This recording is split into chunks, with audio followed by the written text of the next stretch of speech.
And looks like we already got a bunch of people in the chat here before the stream's even started. I'll just, for those of you watching this video after the fact, I'll kind of give you the rundown of what's going on while we wait on the live stream audience to log in.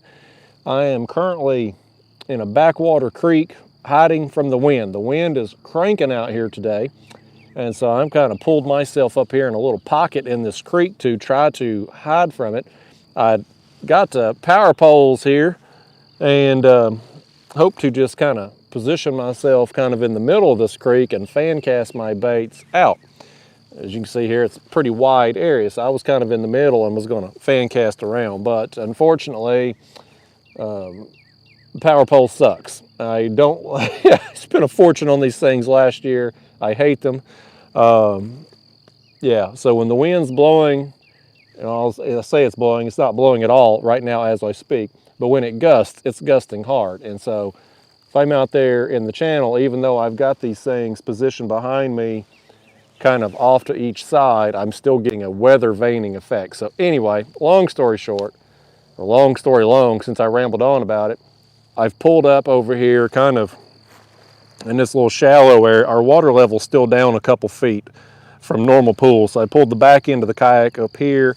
It kind of shields me from the wind because I've got this right here to kind of break the gusts of the wind. And I've got baits now cast out over here. So got a catfish bait on this rod here, got a big chunk of shad. My other 3 rods are carp rigs. I've baited this area when I got out here about 30 minutes ago or so. I threw out a little bucket of horse feed kind of in this area here. So hopefully we're going to get some action tonight. My plan is to fish till about dark, which is 8 o'clock-ish these days, a little after 8. And so, yeah, y'all. So for those of you watching this after the fact, thanks. And hopefully I'm actually live now. Looks like we got 144 people in here. Somebody's watching this crap. So let's see. Oh yeah, we got a bunch of club members in here. There's Daddy Doug. There's Sander from Florida Channel Catfishing. Nikki Hayes in the house. What's going on, Nikki? Kodiak Fishing. My mom. Let me scroll on down here and see if people can actually. There's Pontoon Jody. What's up, Jody? Bundy Vane. Want to go fishing? Happy birthday, buddy. Let me scroll on down there. Yeah, all right. So I'm going to do something here, y'all. Last live stream, we had an issue where my microphone wasn't plugged in, and we didn't know it for like an hour. Y'all were being pounded with wind noise. I had no idea it wasn't working. So I want to test something here before we really get going in the live stream. I'm going to tap this thing, and y'all tell me if you can hear it. Can y'all hear that? If not, I got to do some plugging out and plugging back in. So what we don't want is a bunch of wind noise blowing in the phone tonight. Okay, y'all are hearing it, great. With technical difficulties are out of the way, y'all. We're good to go, I think. Now if we can just get some fish to cooperate, we're in business. Yeah, last time, y'all, you know, this wireless mic, I plugged it in like normal, and my mom made a comment on the last live stream. It's like, that's a lot of wind noise on there. So there shouldn't be any. Turns out it wasn't plugged in. So, so no issues like that tonight. We was getting a little tap right there on the catfish rod. As shallow as I am tonight, we're talking 3 feet deep. We may get some channel cat action. We may get some turtle action. So, just part of the game.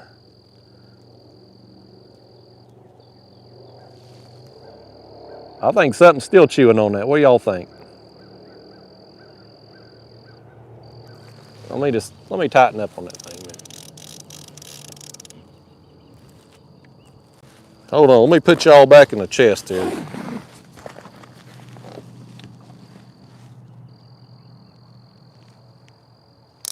He's on there, I think. Maybe not. I thought I felt a little weight when I picked up. Looks like we're going to be recasting out here to start. He may have got the bait. May have had old, yeah he did, he got the bait, sure as the world. Well, fiddlesticks, y'all. Let me just step out the kayak here and we'll get us a little more here. I got some shad, I got some skipjack. I'm gonna have to fix this camera mount too. It's all up in my grill right now. I can't hardly see over it. I threw the net for some shad yesterday to get me some for my trip this morning, and then out here tonight. I'm hoping to, unless we use a bunch of it tonight, I'm going to use some in the morning too. There's our next bait going out. That's a old gizzard shad here. Come on. Go under this line, looks like. Get creative here, casting around all this crap. There we go. And it's on bottom pretty much instantly. It's very shallow right in here, but I'm hoping we get some carp today. That's really what I want. I've been in the mood for some carp fishing lately. I went out a couple days ago, got my first mirror carp of the year. This rod here's a bunch of slack in it. Goodness gracious. All right, let me get to the chat here, y'all. I may have to fix this camera mount so I can see some stuff here when I put it in my chest. I don't know how far back I was in the chat. We're just gonna pick up right here where my fingers at. There's Penny in Kentucky. Deanna in the house. What's going on, Deanna? Thank you, Jordan Young. Michael, I don't think you can comment with pictures on here. That'd be people posting nudie stuff if they allowed that. That wouldn't be good. Kodiak Fishing, been a member for 9 months. Thank you, Cody. Says, hope everyone's having a good day. Good luck, Justin. Get a whopper. Thank you, Cody.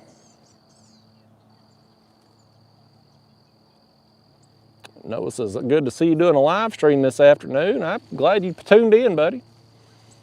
Stephen Roth caught a nice 31 and 26-inch flathead on a body chunk and a headpiece off the Cumberland Riverbank last weekend. Awesome, man. Cat Daddy Chris in the house. There's Ed from Oklahoma. Well, go do your grown-up crap, Ed. Need priorities, buddy. Priorities.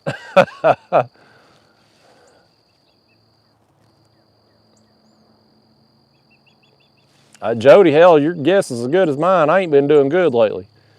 The people I know that's been getting them real shallow, though. Like 6 feet or less.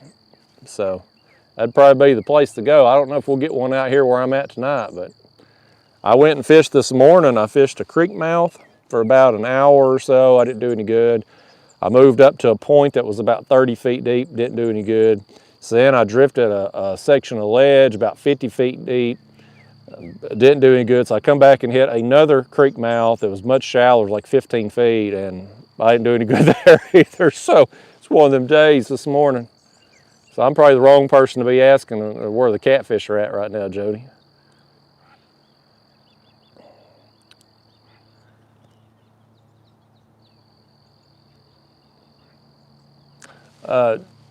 Jacob B69, I've got number 6 size hooks. I've got some ESP brand hooks, and I've got some that Josh from Catfish and Carp sent me. I forget what brand they are, but they're number 6 size. And then I've got braid for my main line, just 30 pound Power Pro. And then I think the leader material is braid also. I think it's around 30 pound.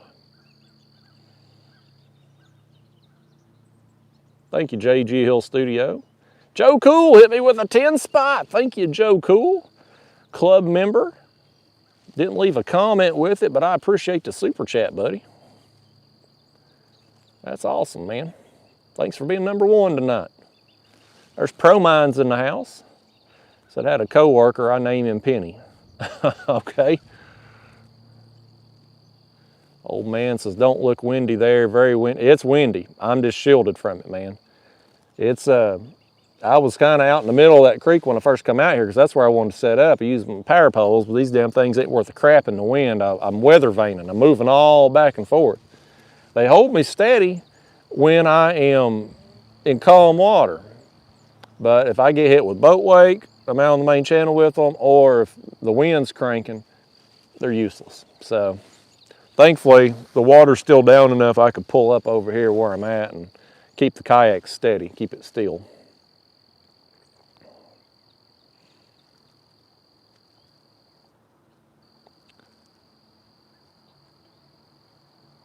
Promo says about it. He called him Penny because that's all he's worth. That's awesome.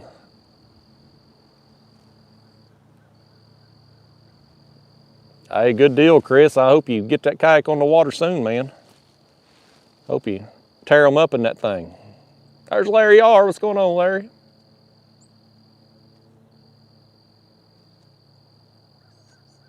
No, Randy.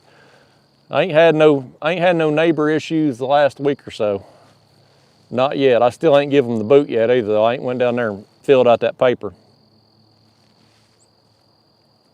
Tyler Chambers, why don't you and River Certified do any more videos? Well, he lives, I think, 8 or 10 hours away from me. That's one good reason. Ain't like we neighbors. Stephen Roth, been a member for 11 months. Thank you, buddy. Thanks for being a club member so long. John Doe, no stingers tonight. I only run them if I'm suspending baits. When I'm just got baits cast out on bottom, they're useless. They're just gonna have a hook there just waiting to snag something. So I don't use them. Yeah, Jody, it's almost up here in this creek. It's got maybe another foot or so to go. Normally it's right up there where that little undercut bank is. It's up to the top of it, so won't be much longer. Seems like it's a little behind this year. Normally we're at full pool by now. I don't know what the delay is.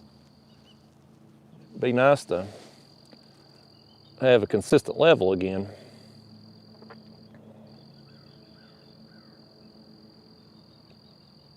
There's Shad Daddy, what's going on?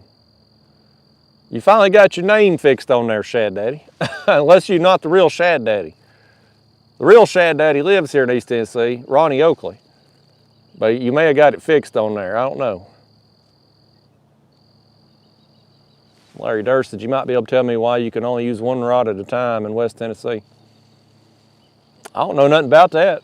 There ain't no restrictions on rods in Tennessee unless it's like a private lake of some kind. Yeah, great outdoors. I was just thinking I need to do a raw and uncut ultralight video. Again, the biggest issue with ultralight fishing lately is the wind. The wind's been up dang near every day lately. It's kind of been a weird year. Normally March is a really windy month here where I live, and usually by now it's kind of slacked off, you know, just kind of back to normal conditions, but this year's been exceptionally windy. And you know how it is, you're trying to ultralight fish and light line, and it's tough when the wind's blowing.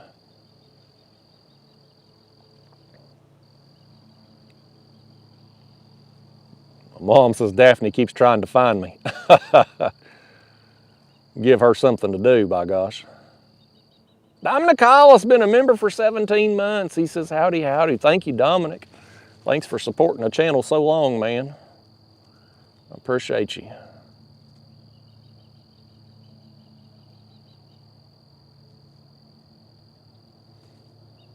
There's Sandra, hit me with a 10 spot, so let's get some big fish. Thank you, Sandra. Florida channel catfishing. Thought that rod right there got a little bump, but I may have been imagining things. This line over here's got a little slack. The wind's blowing that way, and so it's kind of blowing my lines a little bit.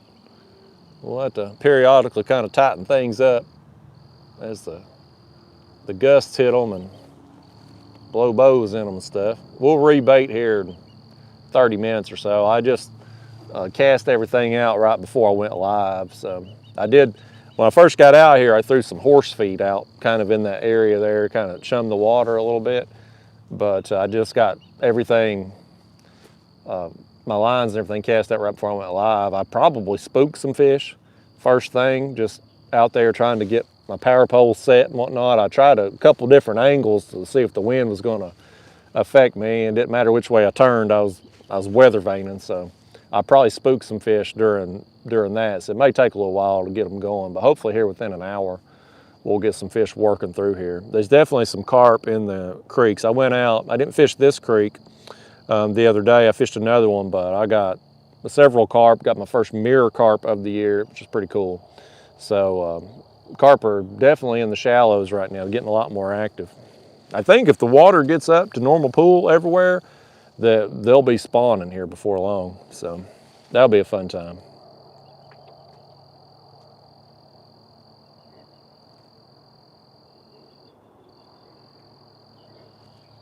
Raised Outdoors said, you know, people want to watch a channel when there's 20 minutes of advertising to get in. Good, I'm glad they're showing some ads on this video, y'all. My last live stream got demonetized. I got dinged for something, and so I applied for a manual review, and I failed the manual review also. So YouTube's policy is they won't tell you what policy you broke. Stupid. I'm like, how can I make sure I don't mess up again if you won't tell me what was wrong with the last video? Because I thought the last live stream was pretty mild. I didn't really go off on anybody, didn't cuss, told some stories about the dog, the neighbor, you know, the normal stuff. But I don't know, 6 days after the video posted, it got demonetized, and I don't know. So weird. So anyway, I'm glad you're seeing an ad to watch this video. It makes me happy. I might make $1 on this video.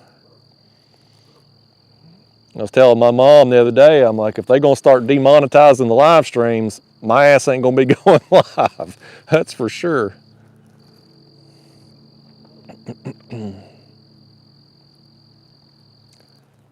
Darren Jones says he enjoys the ultralight videos too. When can we expect another one? Hopefully soon, Darren. If the wind ever dies down, I will get out there and do it. There's Joshua asking the same thing.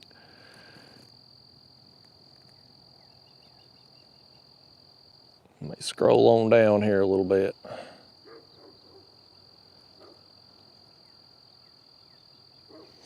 Being Isaac's the membership thing, it really don't get you anything, to be honest with you. It's just people who want to support my channel.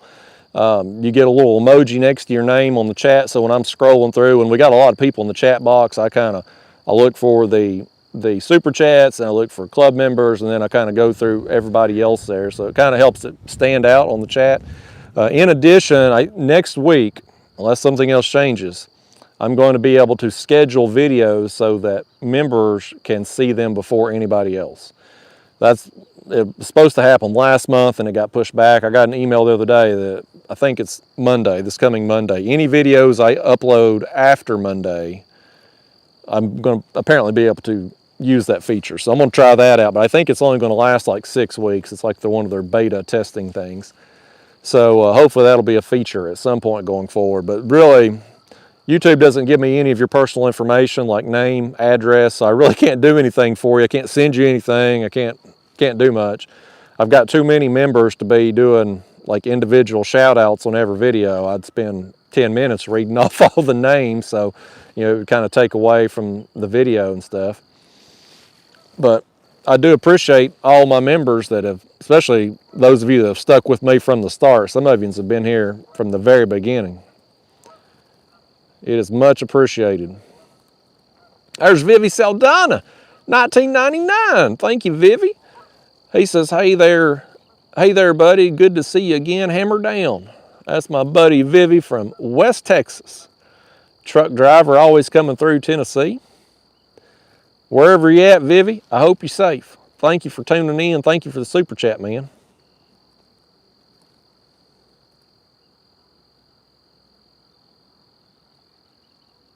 Jordan Walter, don't tell your wife about the bonus. Get the trolling motor. I can't believe you even had to ask.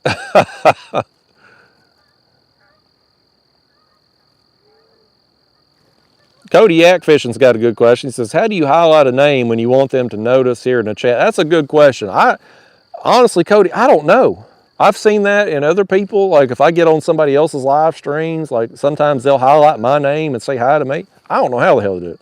I don't have any kind of technical skills, so I don't know how they're doing it, but I would like to know the answer to that question too.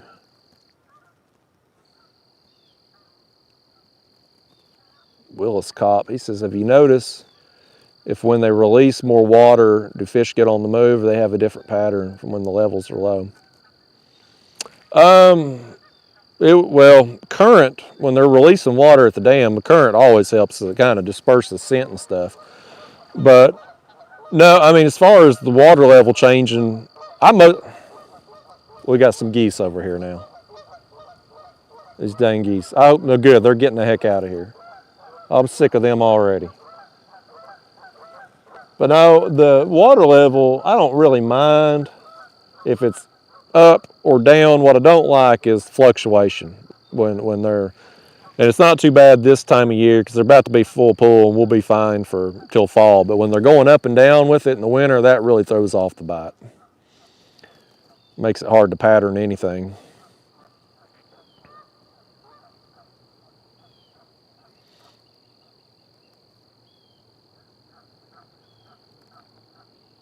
Jody said she's had some of her lives demonetized too. Yeah, Jody, I don't understand the whole thing. I mean, it ticks me off that they won't tell me why we're demonetized. Like, the answer I got when I asked that question, because I was in the little studio chat box thing, the answer that they gave me was they don't want to tell people because they don't want people being able to work around it. And I said, well, I understand that for the people who are, you know, trying to be deceitful and do that, but for 99% of the people on YouTube, we're not trying to break policy. You know, tell me the rules, I'll follow them. But if I do mess up, it's purely accidental. And so if I don't know what I've done wrong, I can't fix it going forward. You know, I can't ensure that it's not going to happen again. And part of the other problem with YouTube's policies is they're very gray. It's not black and white. It's a lot of them are gray area stuff. It's all open to interpretation. These things like what constitutes something dangerous? What constitutes something offensive? Well, that's totally dependent upon the viewers watching and whoever's reviewing your video when it gets reported. Anything, I mean, I could say the sky is blue, and if somebody's, you know, racist against blue skies, well, they're going to be offended by that. You know, you can say anything. I offend people all the time, totally just my normal conversations and things I'm saying on YouTube. So it's a slippery slope that they're going down, demonetized. I just deleted the video. I'm like, well, they're not going to push it if it's demonetized. And I actually noticed this too, and it could be totally coincidental or could be, you know, related to it. I don't know. But prior to me going live last time, some of my older live streams were starting to get pushed in the algorithm again. They were starting to get a few thousand views a day, you know. After that video got demonetized, all of those other videos, it was like a light switch, just boom, they stopped getting views. And the last few regular videos I have posted since I got demonetized, they've all tanked too. And so it could be totally unrelated. I don't know, but very, very odd coincidence that all that happened around the same time. So I don't know. You know, this is one of the things. Every day is a new battle with YouTube. It's always something on YouTube. But I ain't never. YouTube's the one thing. It's like any other job, any other thing where you're getting a check. If you do something that you get reprimanded for, that you're being punished at your job, you're going to get called into HR and they're going to set you down and they're going to talk about what you done wrong, and you're going to give them a plan of what you're going to do different in the future, and then they're going to tell you the punishment, right? That's how any other organization would work. YouTube is the only thing I've ever heard of. It's like, yeah, you've screwed up. We're going to punish you, but we're not going to tell you what you've done. I don't get it. Makes no damn sense. But anyway, Enough of me talking about my YouTube crap. Yeah, Josh Sanders, I got another video coming out from a tournament. It wasn't on Nickajack, it was on Chickamauga, which is the next reservoir up. That video will come out, I think, Monday. I got it scheduled for. I ain't got it edited, but it'll be scheduled for Monday.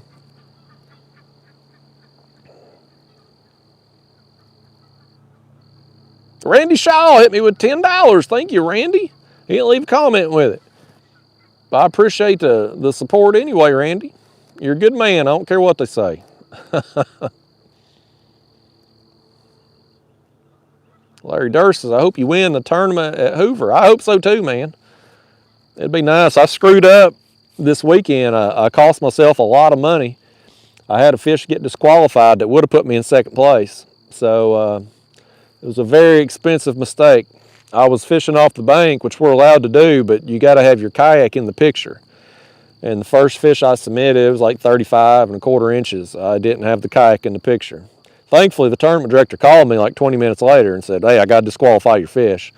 And so if he hadn't have called me, I would have had every fish on my score get disqualified because I would have kept measuring them where I was at. So thankfully, I was able to scrounge up a third place finish and at least get my entry fee back. But that one screw up cost me several $100s. Mike Johnson, I've got a Rode wireless mic here. Bud Brutus, $49.99. Wow, thank you, Bud. He says, glad to be back in the U.S., ready to see you catch a golly whopper. Well, thank you, Bud. I'm glad you're back, too. I don't know where the heck you been. I hope you've been somewhere exotic, like some beach somewhere or something. Thank you. Thank you, Bud. Old Bud. Randy Shaw said he donated just because I love all your content. Well, thank you, Randy. I'm glad y'all like this stuff.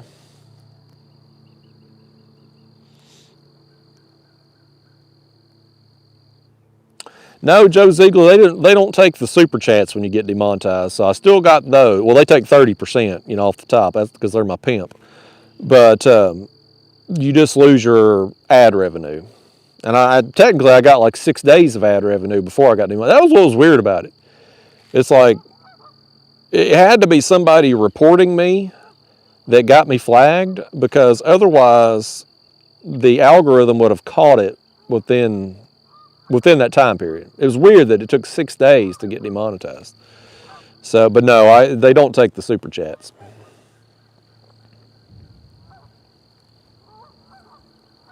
Donald Hoover, $4.99. He said, trust me, it's windy in Tennessee. I just drove up I-75 with basically an empty 53-foot trailer. Yeah, I ain't far from 75 now, Donald. Thank you for that super chat. But where I'm set up here now, I'm personally shielded from it. My lines are not. So they're getting kind of blown out there.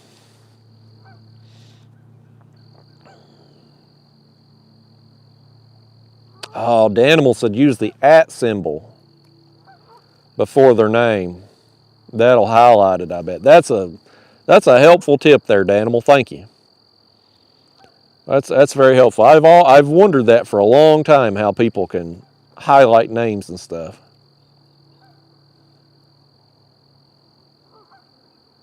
How far behind am I in the chat? Hey, there's Catfish and Crappie. What's up, Mark? Keith Doc Reed in the house. I agree, Mark. I wish he would buy YouTube. YouTube may be a little out of his price range.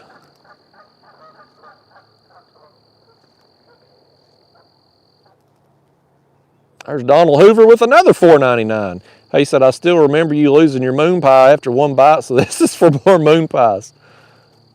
He said, yes, that's been a while ago.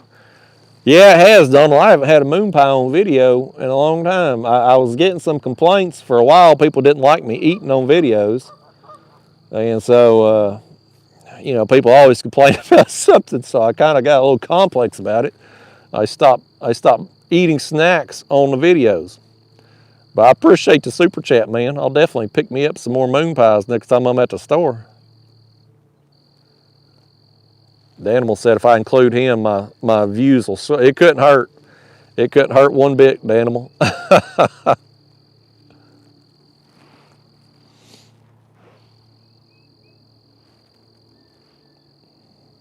Willis Cop said, so there's a delay in the airing the video to when you see the money from it.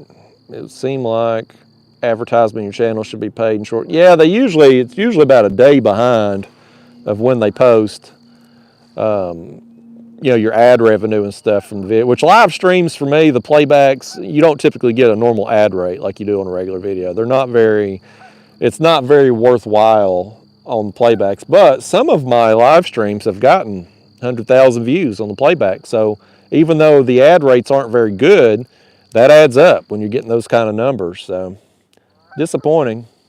But that last live stream I done, it wasn't performing, even before it got demonetized, it wasn't performing well.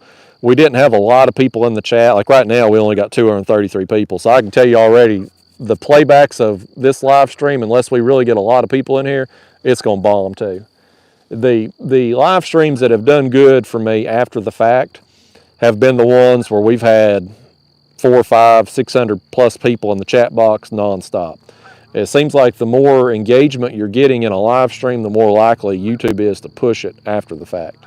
So all the live streams I've done where it's just been, you know, 100, 200 people in there, those aren't the ones that get pushed for some reason. So I don't know. That's, you know, I have no idea why things, I can't tell you why one video performs better than another on YouTube. It's just kind of, I feel like every time I post a video, there's a little bit of a lottery ticket type thing. Like you never know what's going to hit. I've had videos that I've almost wouldn't post that have got me huge numbers. And I've had videos that I put effort into, got good fish on, thought I did a decent job of making the video, and they tank. So I don't understand it. I don't understand it at all.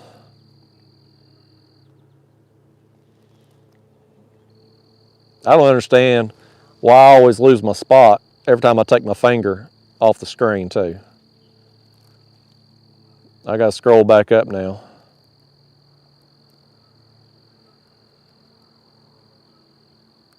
No, Old Man on the Hill, it was my last live stream.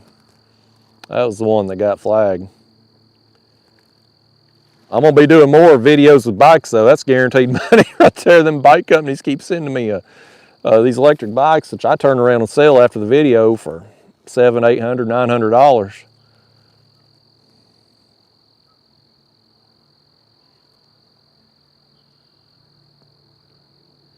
Steve Mosley said if he had $1 for every time he had to go to HR, he wouldn't have to work.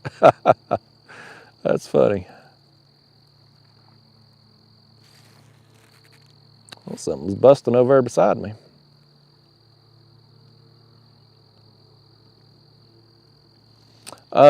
Jerry Strider, the tournament, I believe, is May 13th, I believe. It's a Saturday. Whatever the Saturday is around that time period there in May.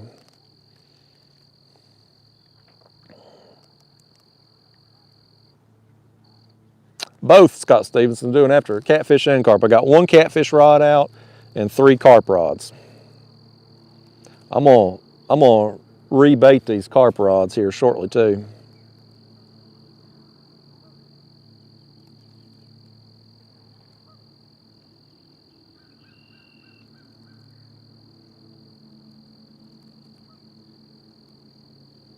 Oh yeah, my mom said don't forget about the podcast. So before I rebait everything, I'll tell you all an interesting story. So Billy Mitchum, he's one of my viewers, he commented earlier today, and I ventured in the comment box earlier today, which I don't like doing, but I did. And I saw Billy's comment. So shout out Billy Mitchum. He told me that today the Kayak Catfish YouTube channel got featured on Joe Rogan's podcast. So y'all, in today's Joe Rogan podcast, it's Jim Brewer is on there. If you go to the 1 hour and 9 minute mark, Joe Rogan's trying to pull up some YouTube video there that they're watching. And when they scroll through trying to find that video, one of my videos starts playing. So you can see it's a crappie that I've got hooked. It's one of my YouTube short videos. It's got like 2 million views, something like that. But it starts playing on there. So I got 1 second of playtime on Joe Rogan's podcast today. I was like, that's awesome. That's a cool thing. Because I've wondered that in the past. We've talked about in this live stream and stuff, like, who's the most famous person that's watched my videos? With 30-something million views that I've got, there's been some famous people that have watched me, just undoubtedly. Just statistically speaking, somebody famous has watched. And now I know I'm on Joe Rogan's feed, so that's pretty cool. He's had to at least accidentally see at least one of my videos. It's happened, I guarantee it. Happened today on his show. Yeah, thanks, Mom. Thanks for reminding me to tell that story.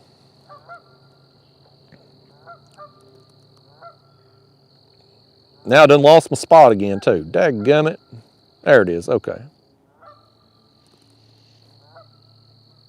Dwayne Hutchison, it's Zebco Cajun is the red line.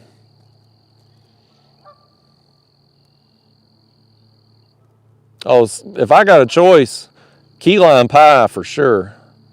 That's the best dessert of all time. Oh, right there was something splashing around. They're getting closer, y'all. That was the carp. He was over there kind of where I cast that one out.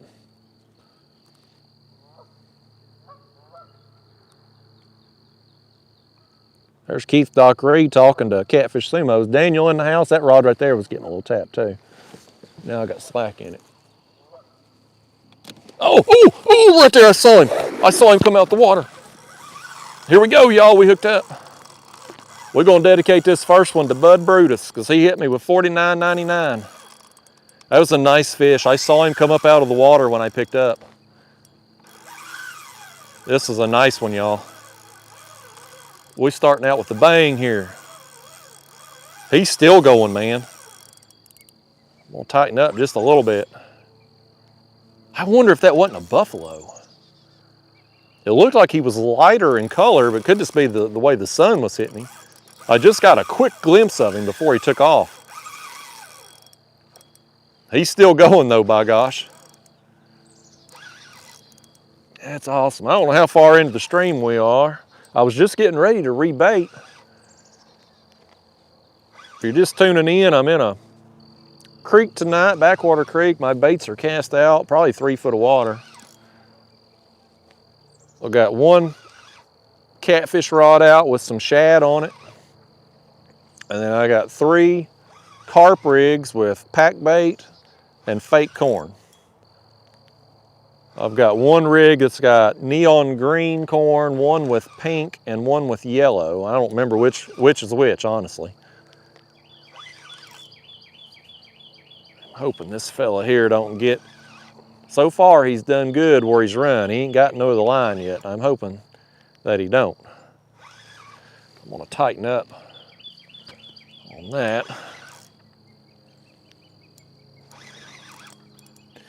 Yeah, it's exciting right here, y'all. I don't know what this is. The other day, I fished a different creek, and I hadn't pre-baited or nothing, and I still got several carp. They were really in there, and one of them was a mirror carp. I got 6 mirrors last year, so I'm hoping to beat that this year. I really want to know what this is. I'm genuinely curious if it's a buffalo, possibly.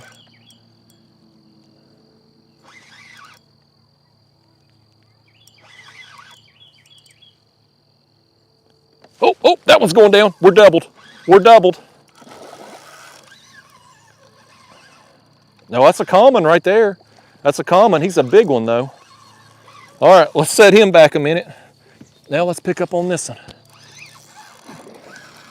He's gonna hang out here. He's gonna pull some more drag. He's gonna get out of here, he said. He didn't realize he was gonna be on video today. He said he wasn't dressed for this. Ain't got his hair fixed or nothing. Well, I'm glad my mom told me to tell the Joe Rogan story, because I was about to rebait and I'd had my lines out of the water when these fish come through. That worked out. I'm gonna have to do something here, y'all. This fish is going this way now. I'm gonna have them. These fish gonna be swimming circles around each other. When I get this one up here. This one here don't feel quite as big as the other one. This one's nice right here.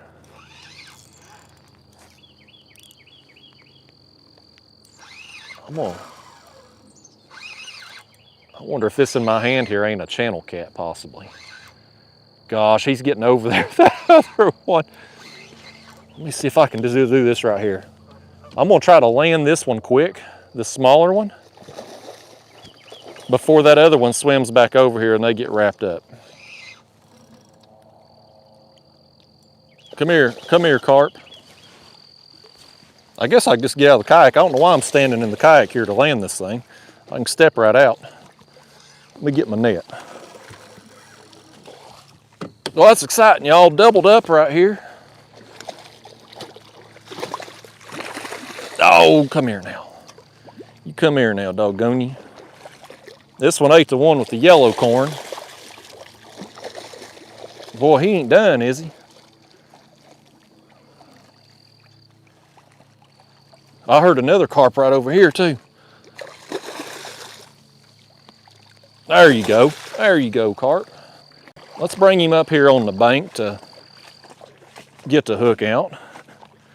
Let's just do that. That'd be a little bit easier. Well, it ain't gonna be easier either. You know why? Because I ain't gonna be able to set the camera mount up over here, am I?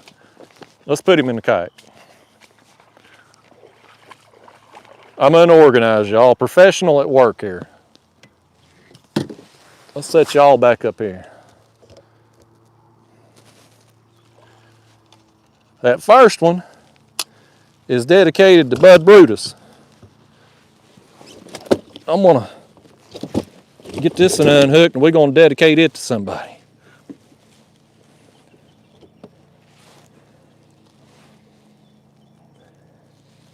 Give me that hook back, fish. All right, here's, oh goodness. He's wound, y'all. Here's the smaller one.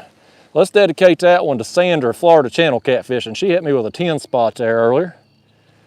There you go, Sandra. That's the smaller one there. Let me just let him out right there. He gone. Let's land the other one and we're gonna get rebaited, y'all. That's exciting, man. That's real exciting. Let me get this one out of the way. I just want to get this line out of the way here because I know when I bring that other one in, he'll be all in it if I've got it in the way. Okay, now we're ready. This one here's a good one.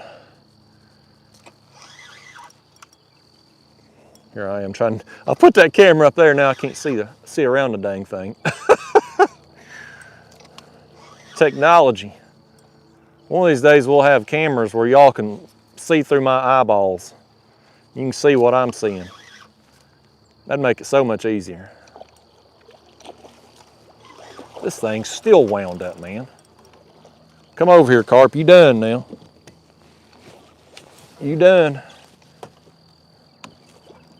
Una momenta, y'all. Una momenta. I'll be right back. I gotta come over here and try to get this thing. He ain't wanting to come to me, so I'm gonna go to him. Y'all talk amongst yourselves while I'm trying to get hold of this thing. This one ate the hot pink. Getting that net, buddy.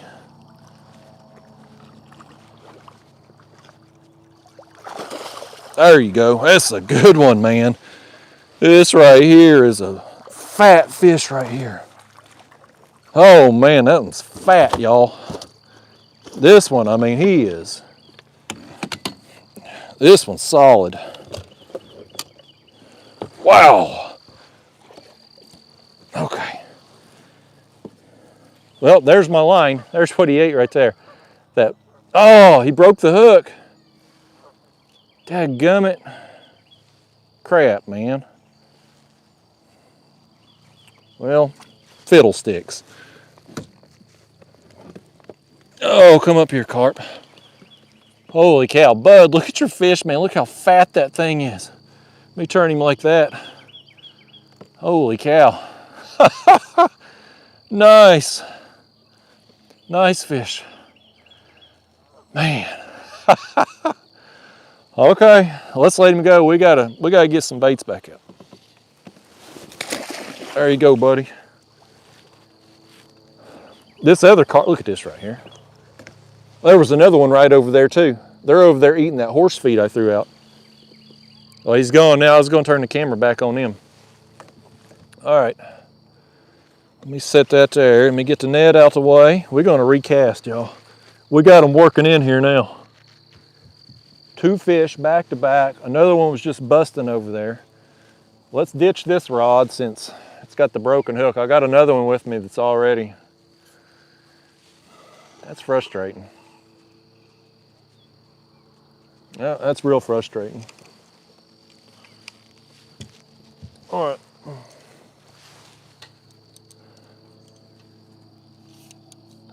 This one here's got a pink and a yellow on it. I'm kind of just, this year, and this is dumb that I'm doing this, but kind of just playing around with color a little bit. I don't know that it matters, but I thought, you know, last year I was just using basically the yellow corn. And so this year I thought, since I'm fishing 3-4 rods all the time usually, I would just mix up the color, and then over the course of the year we'll see if any difference. You know, do they prefer one color to the next? Does you know, maybe if we, as the year goes on, we get buffalo and stuff, are they preferring one color to the next? So be interesting. Now that I can actually catch a carp again, I didn't fish for them much at all this winter, really. December, I think, was the last carp trip I'd had before this spring. But now that they're in the shallows and stuff, and boat traffic and everything's getting bad again, I'll be doing a lot of this, especially on the weekends.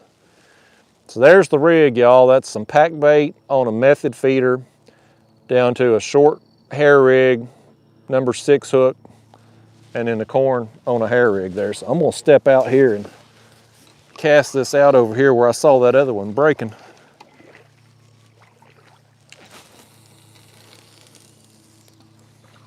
There's that one out. Loosen my drag again. Now let's get this one too. And while I'm rebaiting everything, before I get back in the chat box, I'm gonna reel in this one on the left and just refresh it too while I'm at it. Might as well just do them all while we're in business here.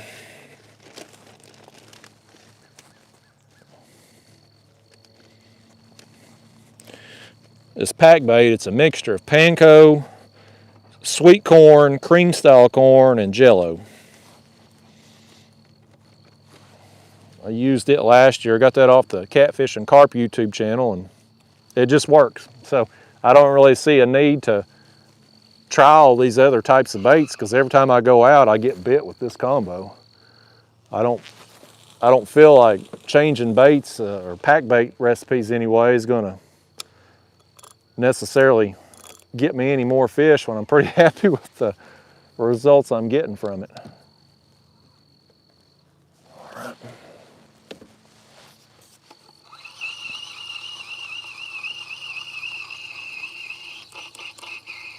This one on the left's the one that's got the neon green colored corn right there.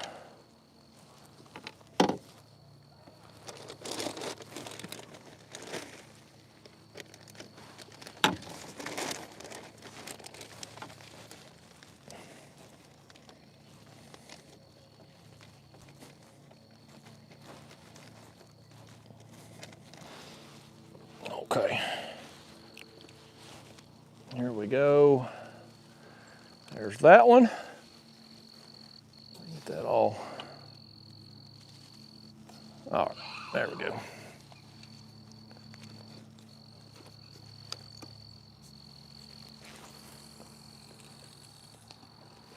All right, we got all our lines back out again.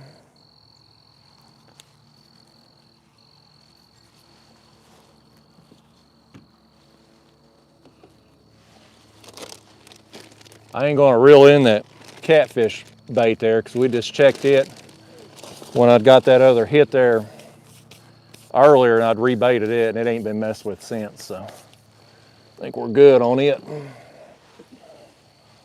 All right, I'm sure I'm way behind in the chat here. Let me scroll up a little bit.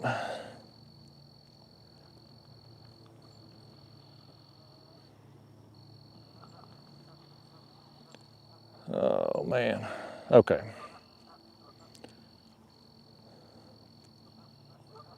Travis Gentry's still waiting on MC Hammer, me too. That's a phone call I'll probably never get, Travis. Hey, Billy Daughtry, what's going on? Glad you could make it in here tonight, buddy.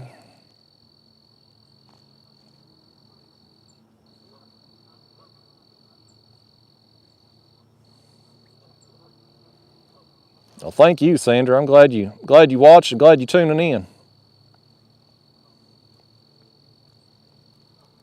Yeah, I know, right, Randy? At least it broke on a good fish. I hate that it broke. I broke some of those hooks last time in the live stream too. Needless to say, I'm not real impressed with those particular hooks. The last ones broke as I was like using pliers to get them out, but that one there just, it broke while the fish was thrashing around in the net, so I hadn't even touched that hook.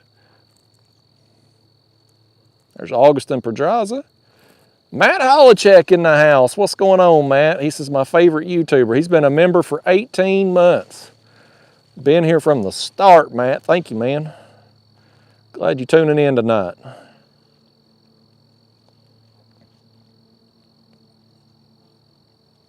Pocket Frog says, I'll subscribe if you catch a 30-pounder. You know what? I hope I don't.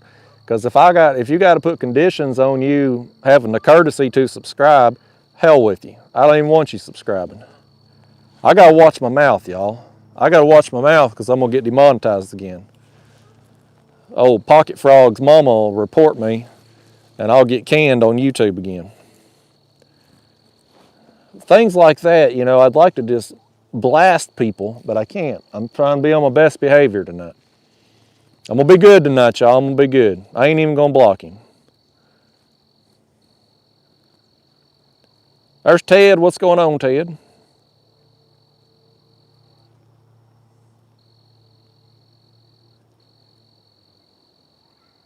Holacek hit me with $9.99 too. He says, join the Kayak Catfish Club today. Hit that like button. Don't forget to subscribe. Thank you, Matt. Thank you for the super chat there, buddy. It's much appreciated, man. Hope you're safe up there.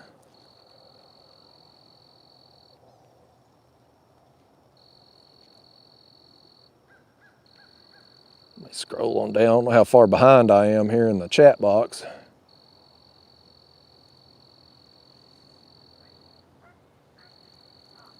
Sean Tanner's down in Chattanooga right now on the river.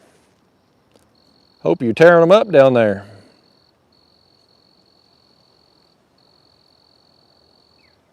Oh, true angler, I have no idea. Thousands for sure. Brent LeMay, I ain't planning to garden yet, and I don't know if I'm going to. I've been back and forth on it. I thought about tilling it up the other day, but then I noticed the weather report. I think Sunday it's going to be 30-something degrees here, so possible frost warning. I thought, well, I ain't going to plant, you know, right before the frost. And next week I think we're supposed to have some rain, and it's going to be cool again. So I don't know, for whatever reason, I just ain't been in the mood for gardening this year. I think part of it's just because my neighbors, you know, every time I go to where I plant my garden usually, I got to look at that RV there, their camper that's set up, and it pisses me off. And so I think it's just kind of killed the mood for me. I don't know. But normally gardening is one of them things I look forward to every year. And then of course last year I didn't put one out because I didn't have the fence put up yet. And I think they've ruined gardening for me. As bad as that sounds, I think they have. But I don't know, one day here soon, if I get in the mood, I'll just go out there and till it up and do it. But I ain't got in the mood yet. Right there was another one by that line. He come up there and surfaced right there. I wouldn't be shocked if that line don't take off here in a minute.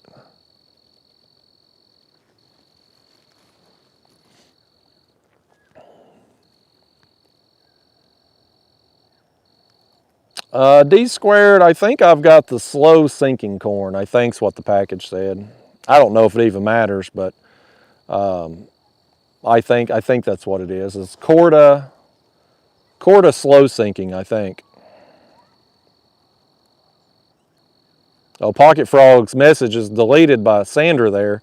We may have some drama from old Pocket Frog. I guess he wasn't happy that I wasn't happy with his comment.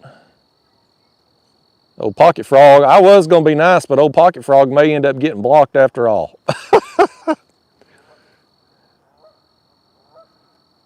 There's Mark, Catfish or Crappie. He's ready to block somebody for me too. See, that's the thing. I enjoy blocking people on these lives. When people get out of line, you know, I like to try to block at least one person per live stream. But YouTube wants everybody to feel safe and included, even if they assholes. They don't want me to feel included, but they want everybody in the audience to. So I'm gonna end up blocking somebody tonight though. I can feel it down in my loins, I can feel it.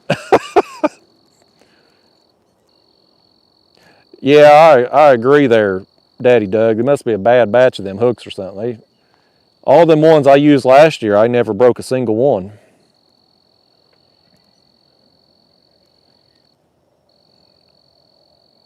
Dominic Hollis, I did not beat Ryan this past week. I did, but I didn't. So I had a fish get disqualified that would have put me in second place, but instead I finished in third, a 1/4 inch behind him. And that fish would have given me like 6 extra inches on the score. So technicality cost me a lot of money, and it gave Ryan, technicality cost me money and gave it to Ryan.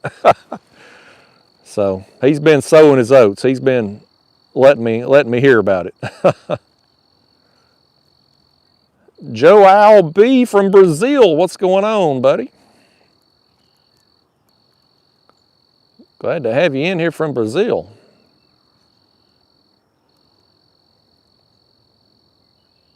Penny says she's not in the gardening mood this year either. Yeah, Penny, I just don't know. It's just one of them things. I look forward to it every year. It's almost like when it starts to get warm out, I almost get like this urge to go out and plant something. But this year, just haven't. The only thing I can contribute it to is just the fact that when I go out there, I got to look at that tin can that's set up there and makes the property look like trash and just irritates me. It's the only thing. Gardening used to be kind of one of them activities, kind of an escape thing for me, and now it just reminds me of those people. So hopefully I'll get back in the mood. Out there was another one that just surfaced. We got some carp in this area here, y'all. I think right now they're probably eating all that horse feed that I threw out. But as they get through it and come across my baits, I think we're going to get some more fish here tonight. I think it's going to happen. Well, there was the catfish rod getting hit.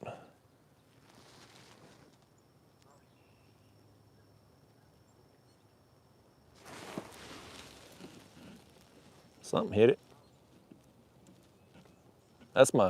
I got a whole gizzard shad on that one.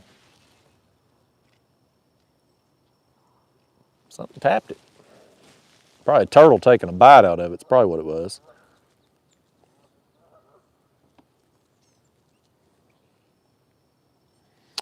True Angler, I hope to go back down there to the Keys this winter. I hope to. I don't know if I'm going to be able to make it happen or not, but I'd love to go fish that 7 Mile Bridge again. I had so much fun down there on that trip.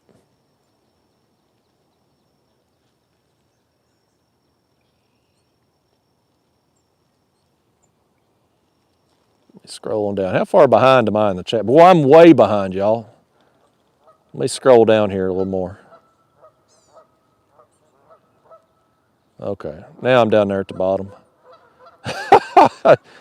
Sometimes I feel like I'm answering comments that are 20 minutes ago. There's some dang geese. I got 4 of them here now. There goes 2 of them. I wish them 2 right there would take off also. Geese are one of them creatures that I just... Okay, there they go.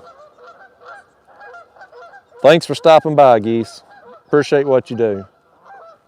Oh, here comes 2 more. They just keep coming. Goodness gracious. They're just one of them creatures I just can't find a use for. They're obnoxious.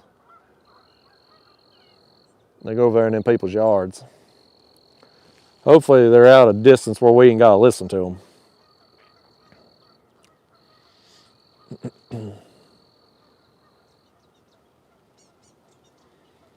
No, it was that's the thing, y'all. It's the video I was talking about getting demonetized was my live stream I did last time. The other videos, I mean, I've done far worse things than anything that was done in that live stream, and they've been fine. Now, I've had videos get demonetized in the past. It's a common occurrence. But in the past, when I've done it, I've been able to request a manual review from somebody at YouTube, and it gets approved.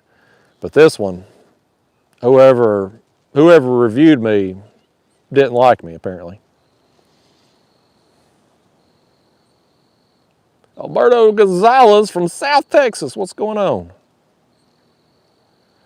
Rampage Dean, I got my signature series catfish rod right there. That's the Golly Whopper from Catfish Sumo. My other rods are the original chopstick from Catfish Sumo. That's what I use for the carp.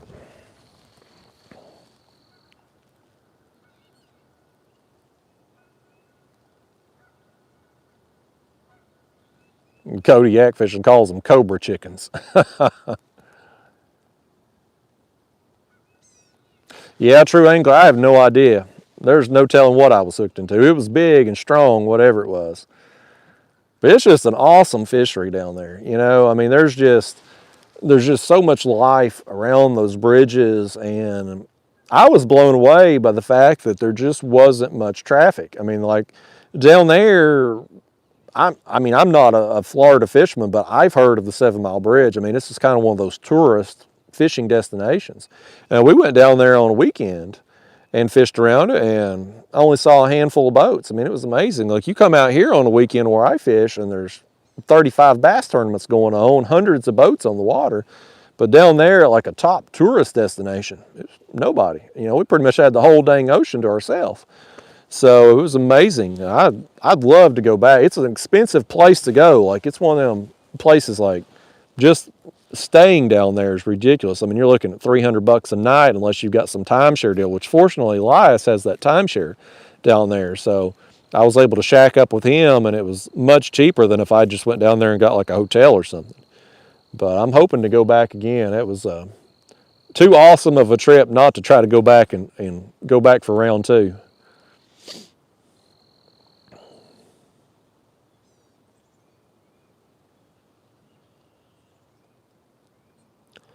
Let's see, let me scroll down.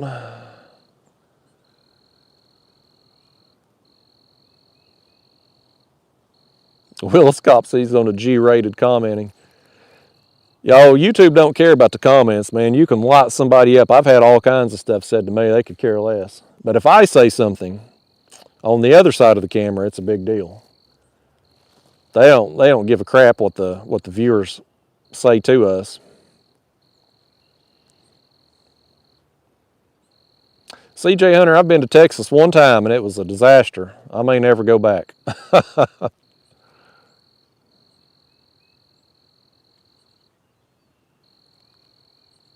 Well, Mark had to ban somebody on his channel too. You talking about that pocket frog guy, catfish and crappie?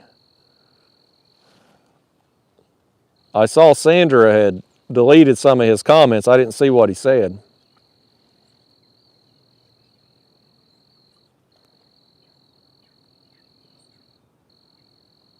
I wonder who they're talking about. Who you all talking about, Mark? You and Nikki's talking about somebody. I'm curious now. Mark says he should be in jail from what I know about him. Mark says, nope, no. Oh, I bet I know who you're talking about. I bet I know. Yeah, that guy should be in jail if it's the one I'm thinking about. He's had his trial pending forever. Yeah, that Steve guy. Yeah.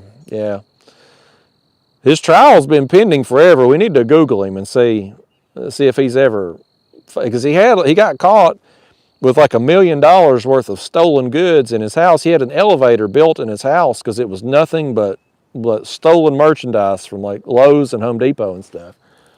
And I kicked him off my channel a year or two ago, and then I've had to block him on email, eBay. I think I've blocked him multiple times on YouTube as well. Like, he keeps making other accounts and stuff. And he's a weird guy, like super weird guy. Yeah. He'll go to jail eventually. He's been to prison before from what I found there on the Google. Yeah, weird guy. You never know. You never know who's watching. Could be Joe Rogan watching you. Could be some psycho criminal.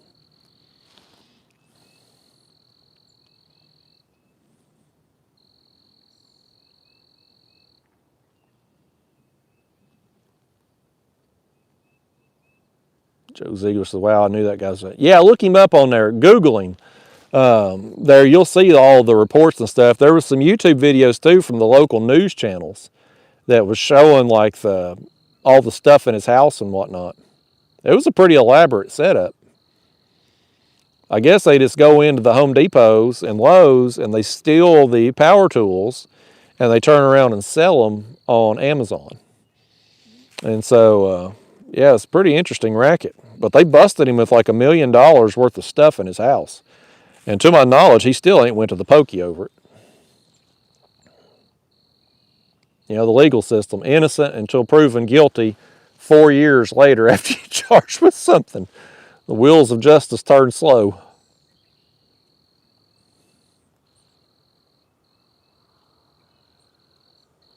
The Animal says, but Chunky and big YouTubers love him because he threw money at me too eventually, or initially, but he ticked me off and oh, look right here. Oh, I had one get hit. He still got it. Yeah, I don't care if somebody throws money at me or not. I ain't for sale. So if they had jerked to me, they getting kicked out. Oh, he just spit. No, he didn't. I thought he'd spit it. He's still on there. Well, this is weird. This is a weird fight right here, y'all. I wonder if this is a channel cat. I almost felt like he was rolling. He's thrashing around out there, whatever he is. Let's dedicate this one to Matt Holochek. First time Matt had commented in a long time. He's been a member for 18 months, according to the thing. Let's dedicate him a fish.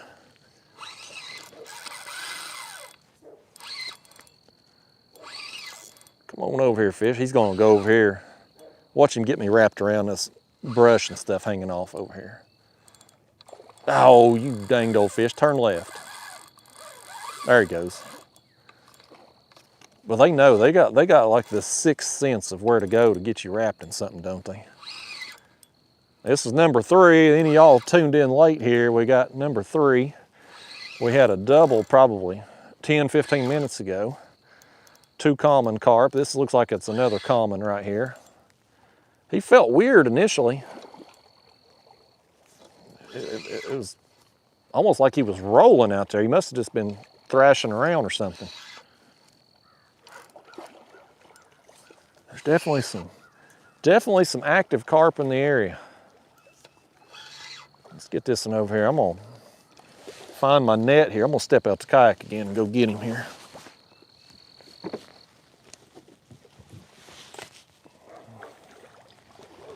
Come over here, carp.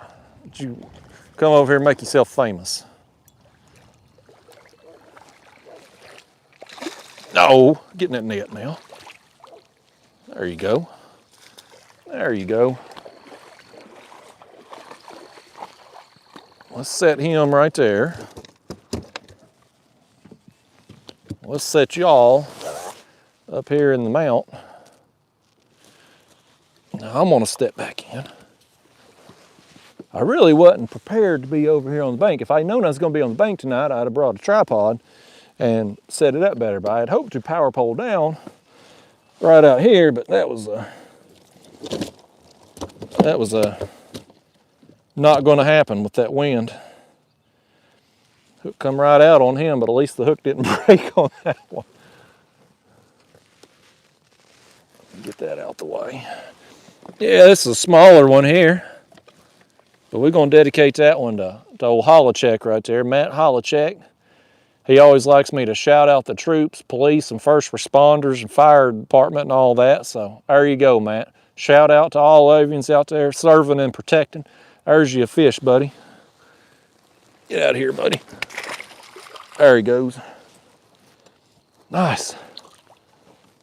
Well, I'm gonna throw another glob of pack bait over there. We're gonna try to do that again. That's fun. Set that out of the way. I got plenty of pack bait here. This stuff keeps for several days, so whatever I don't use tonight, I'll probably end up using at some point, the weekend or early next week. I'm gonna go catfishing tomorrow. I think I'm gonna fish shallow tomorrow. I think I'm gonna go back to that island where I had got a big flathead at recently. I'm gonna see what's going on there again. Now that the water's up a little more. Curious to see. Get out there maybe about first light and see what's going on. Can't do any worse there than what I done where I went today, so give it the old college try there tomorrow. And you know, on that island, I may take a couple carp rods with me there to that island too and just throw them out. May do that also. There we go.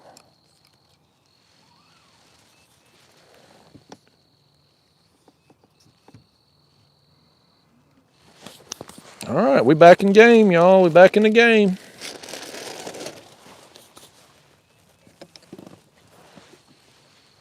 All right, what we got? 255 people in here.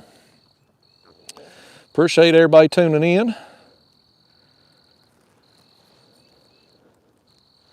Mark said he sent him his money back. I didn't send him no refund, but I made sure he didn't want to send me no more.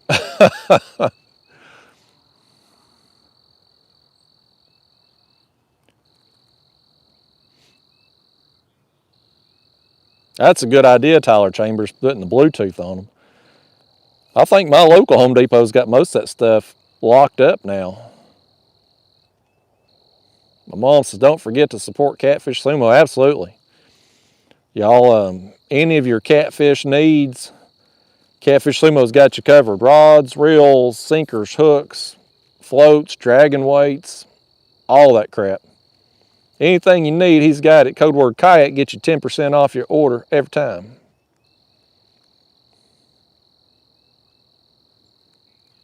Man, I was talking to Daniel earlier today actually about a idea that I think would be very helpful in the catfishing world. He's going to try to make it happen.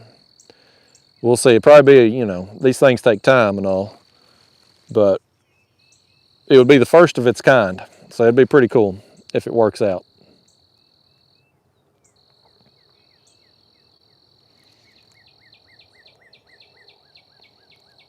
Sandra says she loves, Sandra, you the only person that loves them channel cats. I can't stand them things.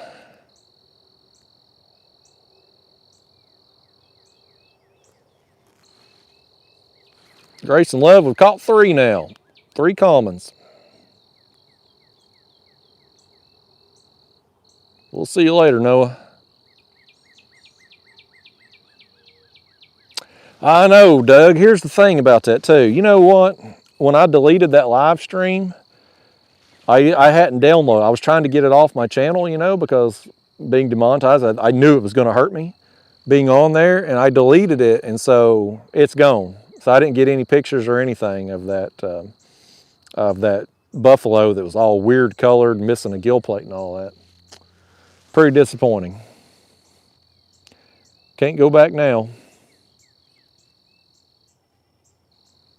Jason Smith said, if you could pick any place in the country to catfish for a week, where would it be? Shoot, probably right here where I live. That way I could go home to my own bed every night. That's a terrible answer, Jason, but you know, if I'm gonna catfish, I'd just soon do it here at the house. You know, I don't, if I'm gonna travel somewhere, I want to fish for something different than what I got normal access to. So I'm not much on traveling around to fish for catfish. I've you know, I've taken some trips. I've got them tournaments I'm fishing this year that I'm going to be going to Ohio next month, probably for Hoover, maybe go to the Sandusky Bay one there in June. And then I think I'm going to go to, there's one in Kerr Lake, I think in August. I think it's August or September.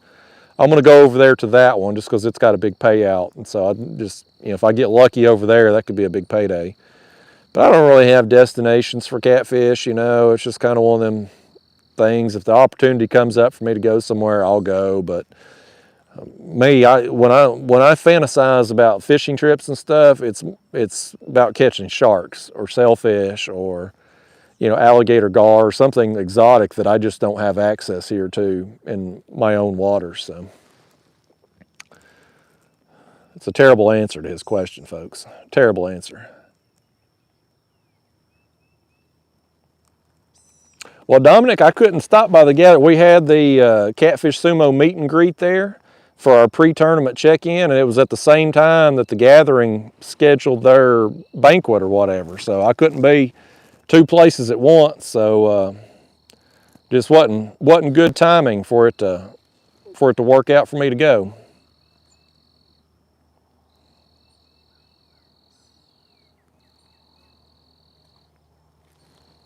There was another one. We're drawing them in closer, y'all. We're gonna get bit again here in a minute. It's coming. William Hanshaw hit me with $25. Thank you, William. I appreciate it, man. He didn't leave a comment with it. I appreciate the support.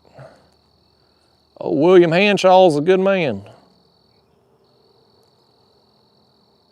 Fishing Billy says, Hoover's my neck of the woods. Yeah, I'll be up there. I'm probably going to go up there a few days in advance because I've never fished there before. So I'm going to go up there and see if I can pre-fish a little bit before the tournament. Try, hopefully get, you know, a few, not just tournament video, but you know, a few other videos too maybe. While I'm up there, tighten up that line a little bit. Probably need to tighten that up too.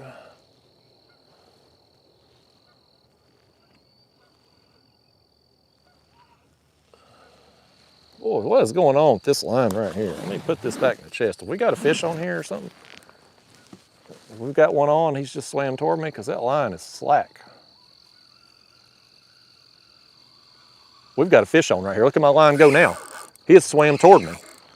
I didn't even know he was hooked up. I just saw my line was slack. Look at him go, man. Look at him go. Look at that water. He's taking off now. Look at him go. Let's dedicate this one to William Hanshaw. This hit me with $25, supporting this channel in a big way. William, this fish right here, he snuck up on us. If he was a snake, he had us, as the saying goes. This is fish number 4. Goodness gracious, he is tore up, man. He is mad at us. William, your fish have got a bad attitude, man.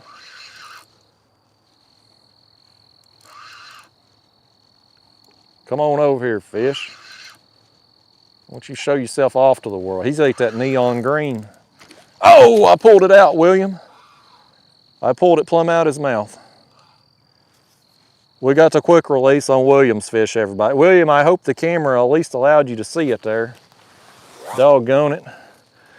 That fish said he didn't like me. He didn't want to be on my channel. Doggone it. Boy, if I ain't breaking hooks, I'm pulling them out their jaw tonight. Dadgummit. Well, that's another bite anyway. There, buddy, he picked up that bait and come right at us. I knew when I started reeling in that slack and I just couldn't catch up with it. I was like, something's got that thing. And I saw the line. I don't know if it showed on camera, but I saw that line just take off swimming. That's fun times.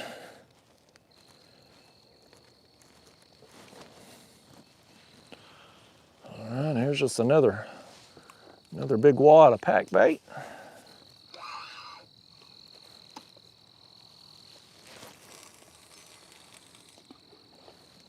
Back in business.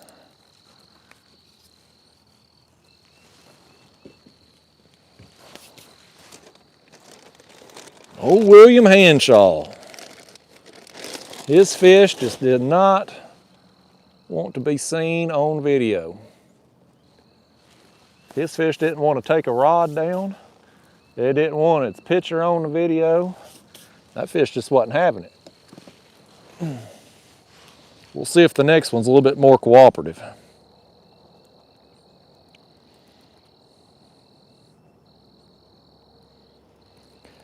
Let's see. Kenny Irwin, I got shad on right now. That rod right there, we got a whole gizzard shad on.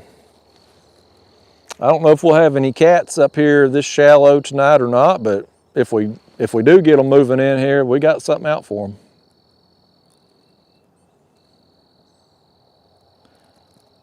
There's Before Thunder. So it's been a while. It has been a while since I've been live. We'll see if this one, we'll see if YouTube allows this live stream to stay up or not. Last year I felt like YouTube was kind of pushing me to go live more, and I sure ain't gonna be doing it if they demonetize all of them. Yeah, Bipper, I would like to get on some snakehead at some point. It would be, you know, another one of them things that I'd like to catch at least one time.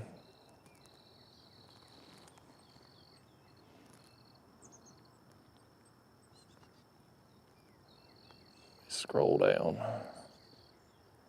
Pele Cater said, "Do you think you'll ever come back to Louisville?"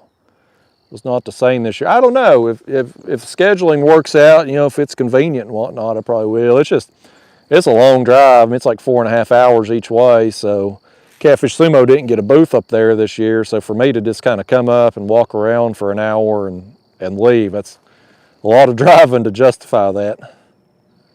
Hopefully I'll get back up there at some point. William Hanshaw said, "Nice while it lasted." I know, man. At least we had the fun of the fight, even if we didn't get the landing. Grayson Love, so my videos convinced his dad to get live. I cost his dad some money, y'all. Tell your dad I'm sorry, Grayson. Tyler Chambers says, "What's the toughest part of starting your channel?" I think for me, it's just being a people person when I'm not really a people person. Like this here, me talking to this camera, I don't mind. But there's 246 people watching. If I was in a group of 246 people, I'm way too introverted for that. Like, it would just exhaust me.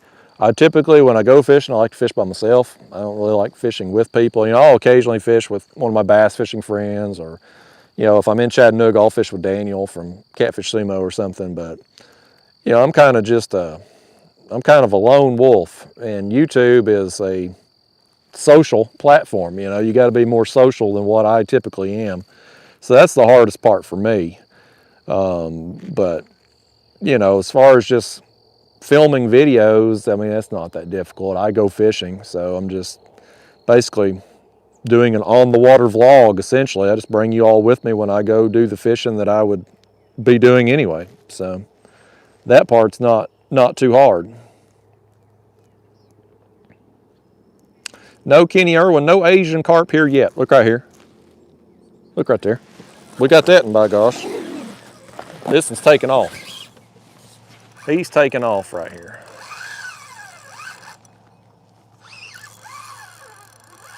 Goodness gracious.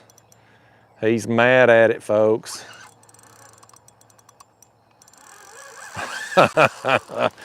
He's gonna pull. We got him feeding in here now. Oh, there was another big splash right over there. Oh, that one's jumping up out of the water right there. They're all over right here, man. They're in here thick.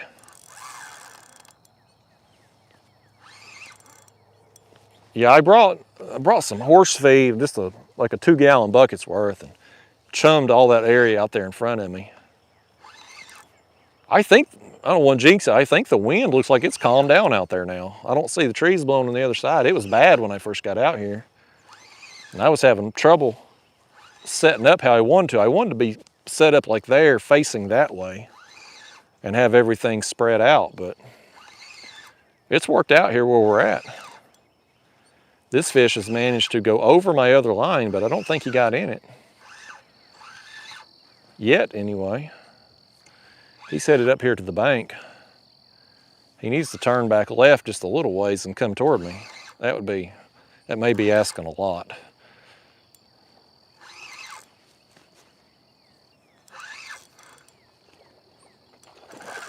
Oh man, I don't want him getting in that other line over there.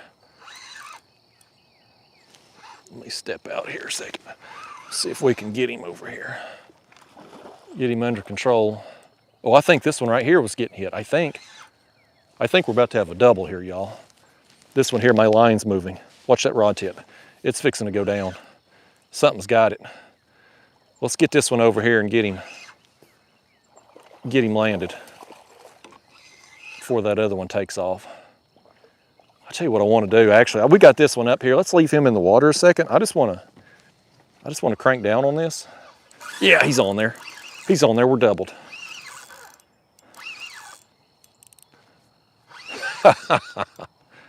Oh no, that's a channel cat, y'all. It's a channel. Let's go ahead and get him gone. He stole our bait here. Danged old channel cats. Anybody want a channel cat dedicated to them? This old thing right here, my gosh.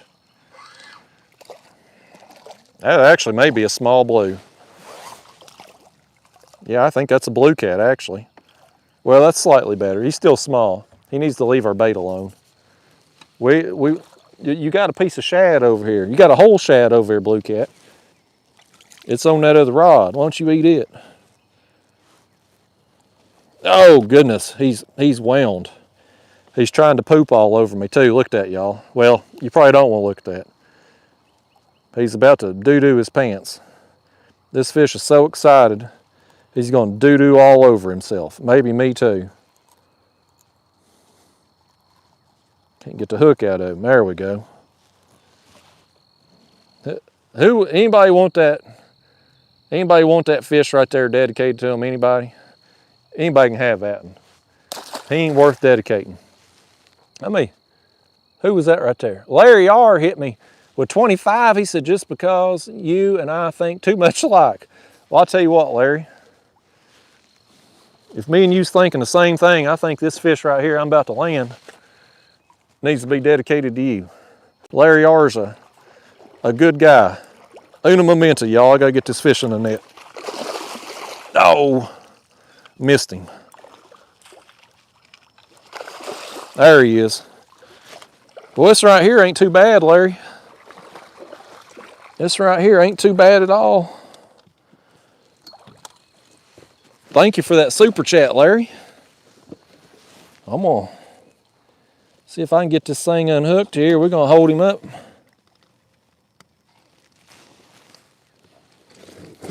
Oh, easy, easy. Easy peasy, carp. Oh, there's another one busting over here beside me, y'all. They're really active right over here to the left.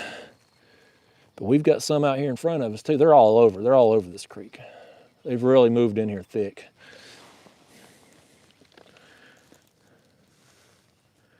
Won't be too much longer, they'll be spawning. All these creek banks and stuff has got a bunch of grass on it where the water was down. And now that they're raising our water, that grass, it'll be submerged there before it dies off. And they'll be up there laying their eggs in that here before long. There's that one, ate the yellow one right there. Larry, there's your fish, man. That's pretty good one too. Big knob on his head right there. Ugly thing. That one's ugly. Look at his whiskers. Barbels, whatever they call them. Have you ever been live on YouTube before, Carp? This is a first time experience for him. He's having the time of his life. He don't know what to say. Get out of here, Carp. You've had your moment of fame. We made that fish famous, y'all. That little blue cat, Ain't much hope. He's gonna need to grow about 50 more pounds before he ever gets famous. I got a bunch of rocks in my net. Let's set that back out of the way. Let's cast a couple more lines out. Yeah, I've missed that carp fishing, y'all. I really enjoy it. I think what I like about it is just getting back in these places like this creek here. I'm so shallow, nobody's getting back here where I'm at.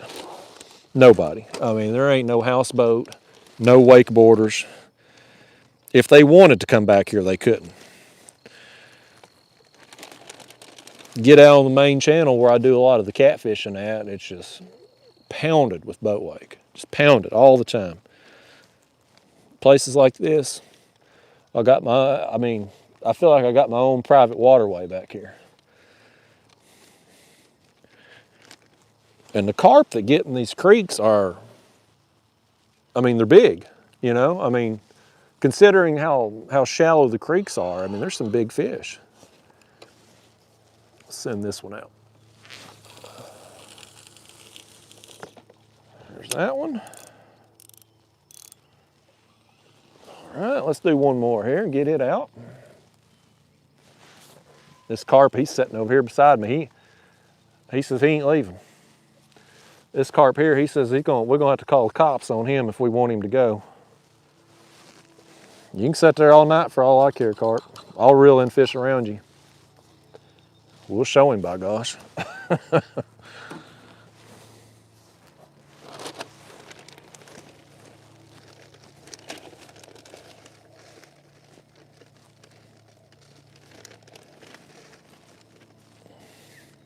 I don't know that I need to put as much pack bait on at this point since we've kind of got them all around us here, but I'm gonna just toss out that big glob anyway.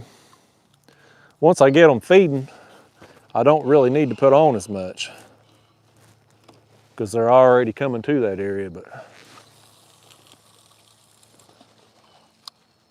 I've got plenty, so it don't matter. I'm just gonna fish till dark tonight. I don't even know what time it is now.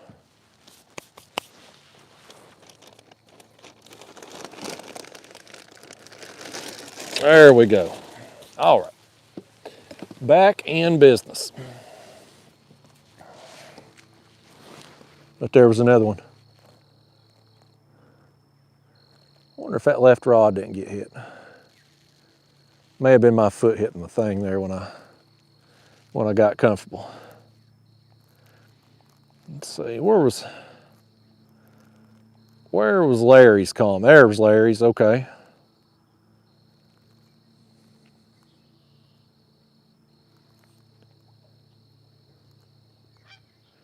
Let me scroll up. Thank you again for that super chat, Larry. I appreciate it, man. Glad to know there's at least one other person out there that thinks like me. Clint Payne says he knows that spot. Well, come on out here, Clint. Come on out here and pull up beside me.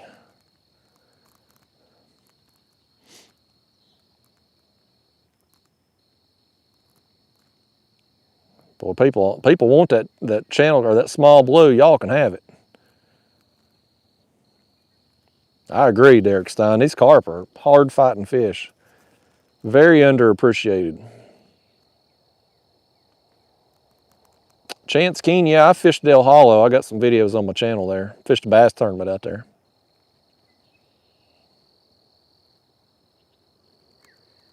Kenny says, is skipjack felted to a white bass? I wonder if he meant related. Related, yeah, there it is. Spell check got him. No, they're different species, Kenny. Right out there was another one. Surf. This carp right here, he's just sitting here. Look at him. He's just hanging out right here. He wants all the camera time he can soak up. Let me throw this pebble. That's a lousy throw. I'm left-handed. I can't be throwing. I can't be throwing with my right hand. Let's just get out here and give him a little nudge. Listen, carp, you gotta go. I'm gonna be reeling in some more fish here in a minute. Come on, why don't you take off? There you go. There you go. The old thing. That carp just thought he was going to stay here all night. He wanted me to try to throw some more rocks with my right hand. I wouldn't even get close to him. Look like a little sissy thing throwing with my right hand, don't I? I'm gonna get comfortable here again. All right. I think that rod, I saw that rod over there. I think it was moving just because I got back in the kayak.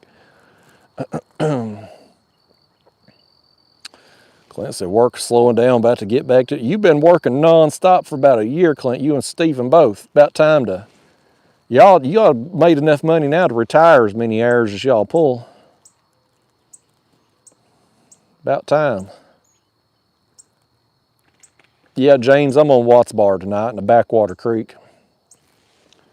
We're out here trying to catch them carp. Oh, there's another one through the woods. I don't know if you can see it. He's jumping up. They all over here in the shallows, man. All over and through here. We've caught, I lost track how many we caught now. I think 4 or 5. 4 or 5 fish now. Been a pretty good time. I'm gonna fish till dark. The sun's going down over here behind us. I don't know. Looks like it's 7:30. We've probably got about 30 more minutes. I think it gets dark around 8 now.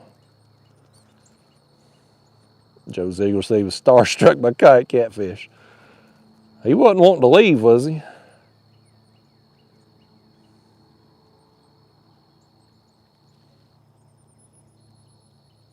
Lee Rose in the house. What's up, Lee? He said, hey, Justin, good to see you live again. Now catch a golly whopper carp. I'm going to try, Lee. Lee watches every video I put out, y'all. He always leaves a nice comment. He's a good viewer. He watches quick, too. Like, I post a video, and he watches within the first couple hours every time. I appreciate you, Lee Rose. Appreciate all your support. Brent LeMay says, Justin, I've seen your last award from YouTube. How far off are you from the next one? Oh, forever apart. They give you a silver one for 100,000 subscribers. I think the next one is 1 million subscribers. So I'll never get there. Now my second channel eventually may get another silver one. I'm at 30-something thousand subscribers on my second channel now, so maybe another 2 or 3 years I might get one for it. But I'll never hit that 1 million mark. That'll never happen.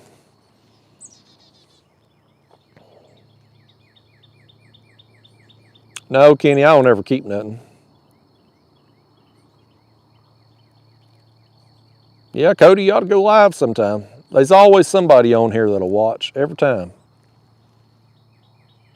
We got 260 people in here right now. It's one of them things, you know, certain times of the year, it seems like I get more people watching. Like late summer, it seems like I'll have 400, 500, 600 people as them carp jump everywhere around me. But the last live stream, I think we had about 200 people in the chat at any given time. This one here has only been 200 and something, so not been a lot of interest in the live streams yet. But you know, I'll keep doing them occasionally here, as long as they all don't start getting demonetized. I'll keep doing the live streams just periodically until we, you know, generate some interest for them and whatnot. Hopefully as the summer goes on, it'll be a little bit more interest. And there was another one right over there. They are very active all around me. One of these rods is going to go off at any time. It's going to happen. It never gets old seeing them rods. Because them carp, man, when they hit, they bolt. And I love catching them when you're fishing super shallow like this and you see that. It's like, it reminds me of Jaws. Remember the movie Jaws? You know, when the shark was in the shallows and you could see the surface just erupting? I like it. Most of the time when I'm catfishing, you know, I'm fishing deep. So when they hit the bait, the rod goes over and it's, you know, it's fun, but it's a straight up and down fight. But this, it's more them running with it and just, it's awesome. I'm pretty into it. I'm honestly surprised more people don't get into it. Like, I don't know how you could go carp fishing and not want to do it all the time. Like, it's pretty addictive. But I guess a lot of people probably just haven't ever been. Or maybe they went and just didn't have success. Right here, this rod was getting a little tap. Something's near that line over there. It jumped a couple times. Yeah, something's near it. I see it. Well, I saw it pop a couple times. Come on, Carp, the clock's ticking here. People's tuning out, waiting on you.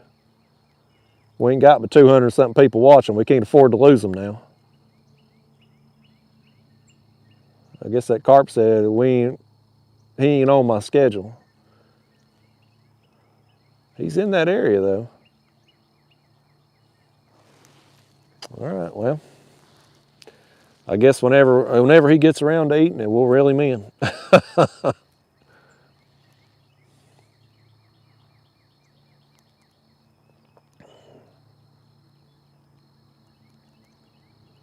Dank, I've got pack bait and fake corn. It's panko, sweet corn, cream corn, and Jello mixed together.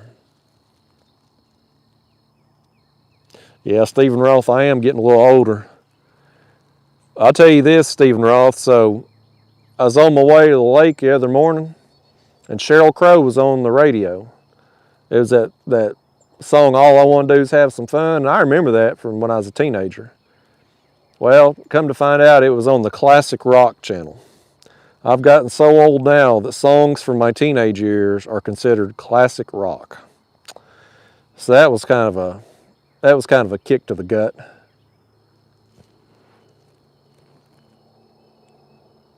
I think that rod right there was getting a little, something was around it too. One of them's going to go off here in a second. It's coming. We haven't caught our last fish tonight. It's coming. Anytime now. Hey, there's Palmetto Cats. What's going on, Kevin?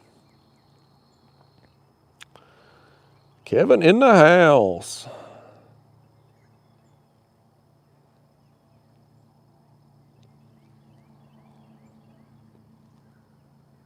Lee said he used to carp fish in California in the 70s. Dank, the reason for the fake corn instead of the real corn works great, but you'll get turtles and other fish eating the real corn as well, whereas the fake corn they leave alone. So when the carp does come through and find your pack bait and stuff, you're guaranteed that your fake corn's still there on the hair rig, whereas the real corn can easily be chewed off or knocked off. Sometimes too, the real corn will come off when it hits the water, I think, when your cast hits the water.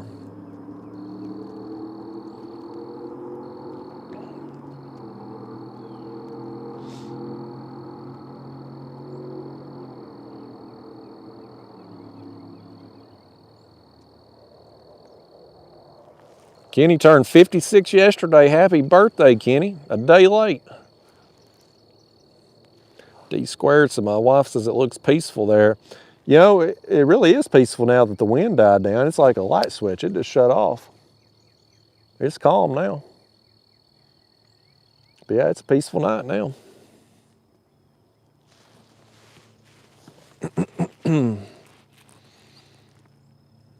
Just sitting here watching rods. It don't get much better, does it? Well, I guess y'all ain't watching rods. Y'all watching me technically. Here. Y'all want to see that? Wow, that's zoomed in. And maybe y'all just look at my face here till I flip it around on the rod. We're too close here the way I'm sitting. If I'd known I was going to be on the bank tonight instead of out on the water, I would have brought my tripod too. Uh-oh. Something was tugging on that in a little bit.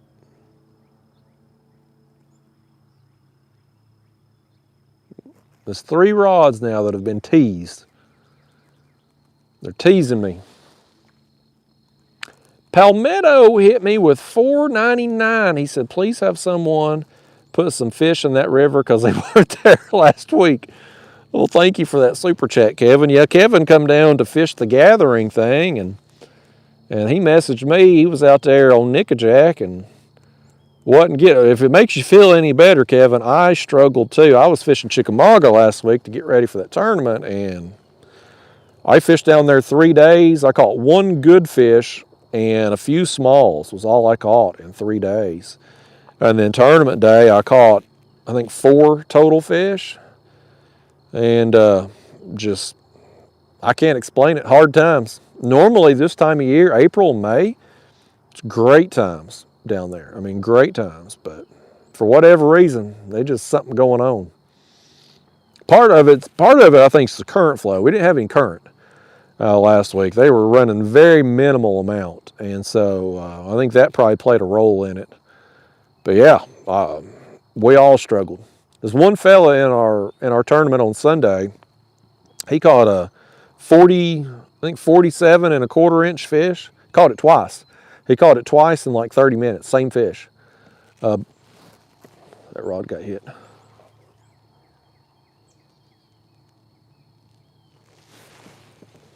Hit knocked some slack in it, but he didn't take it.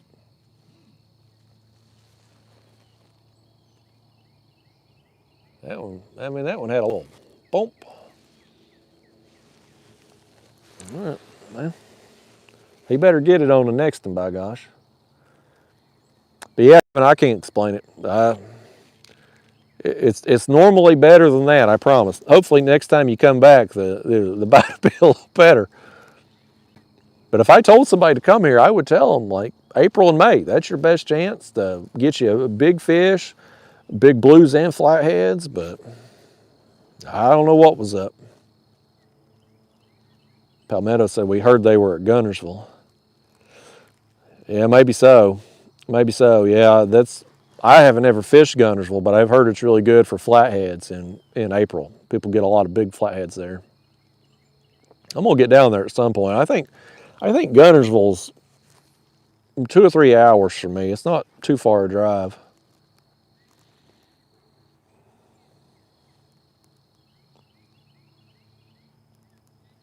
Diana Scholl says, first time watching, husband loves his carp fishing. Well, thank you, Diana. Appreciate you tuning in.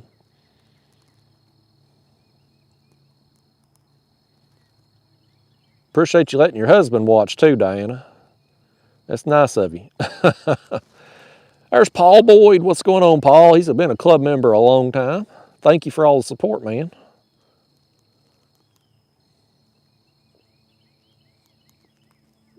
Dominic said he put people on fish both days. Heck yeah, Dominic.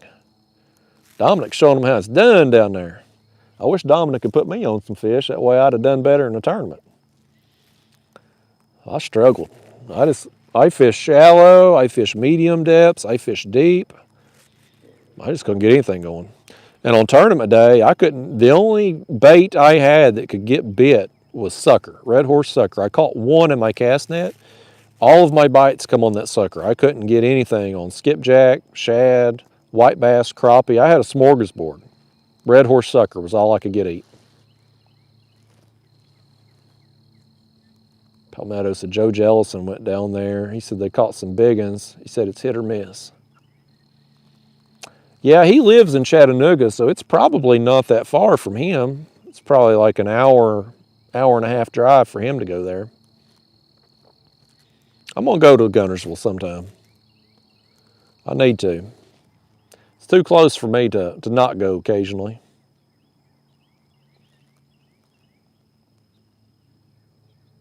I thank you, Brent LeMay. I'm glad you liked it.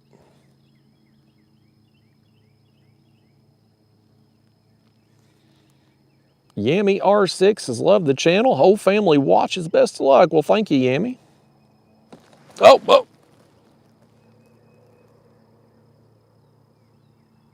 That one got hit pretty hard. Didn't take it. These dang fish, man.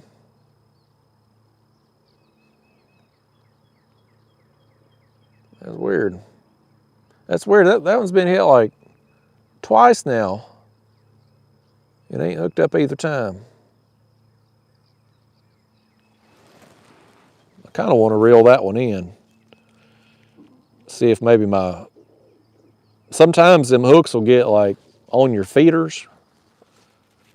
I wonder if that's not a situation if that's happened.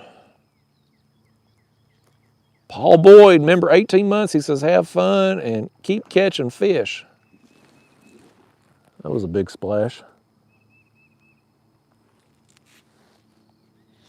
Let me scroll down.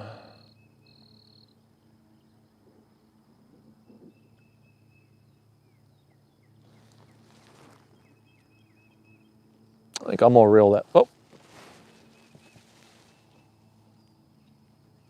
that one was getting a little tapped too. These rods are getting tapped. You know, that one over there is slack again. I mean,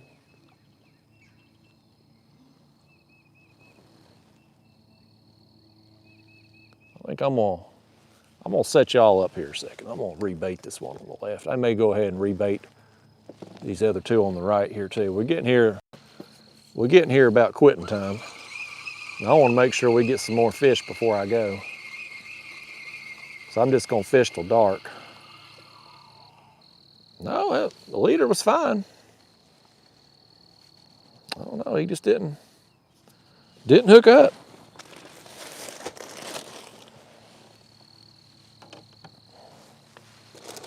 How many fish we got so far? 4 or 5? We got a few. Not bad for no longer than we've been out here. We've been live almost 2 hours now, so it's not bad.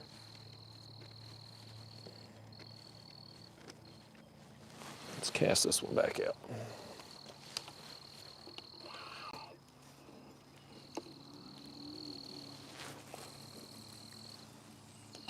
One fish over there keeps jumping over there in that little pocket. I need to have a bait over there, but I can't. I got this tree here. I can't really cast over there without getting in it. Let me just go ahead and spruce these up too while I'm at it.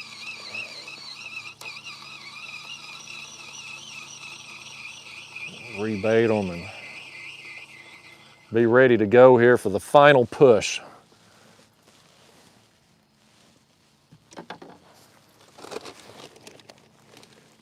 Gosh, there was a couple come right up over there by my right rod. They're in the area.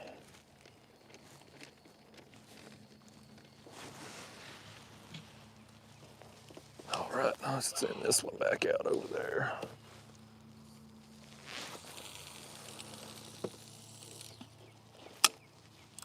There it is. Yeah, that wind, y'all, it's completely died now. But you know what? If I had tried to stay out there on the water and getting blown around with the power poles, you know, getting weather vaned every which way, who knows if we'd caught anything with my lines moving around. And if I had tried it, the wind would still be blowing. That's Murphy's Law.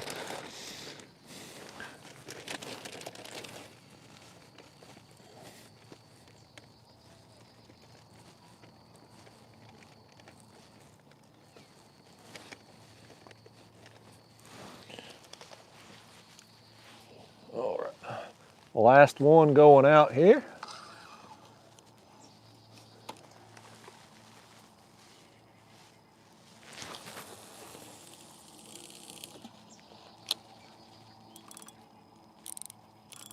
All right, we were rebaited.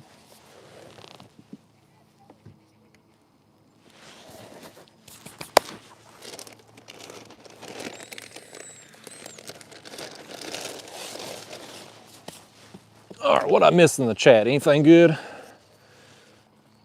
Let's see.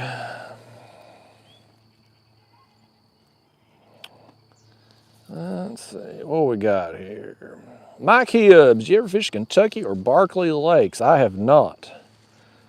It's another area I need to get to at some point.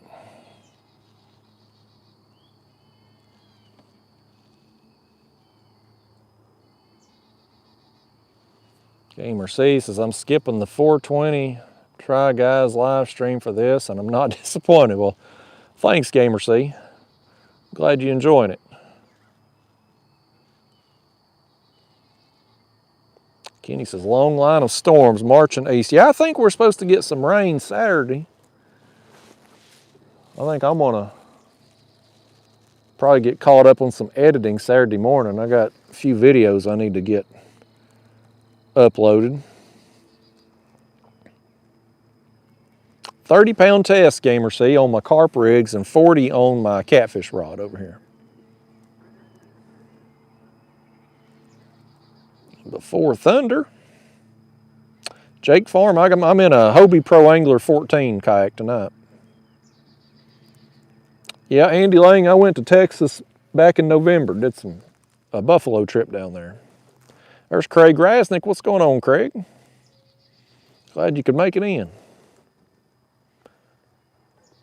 Cookie's down there in Texas.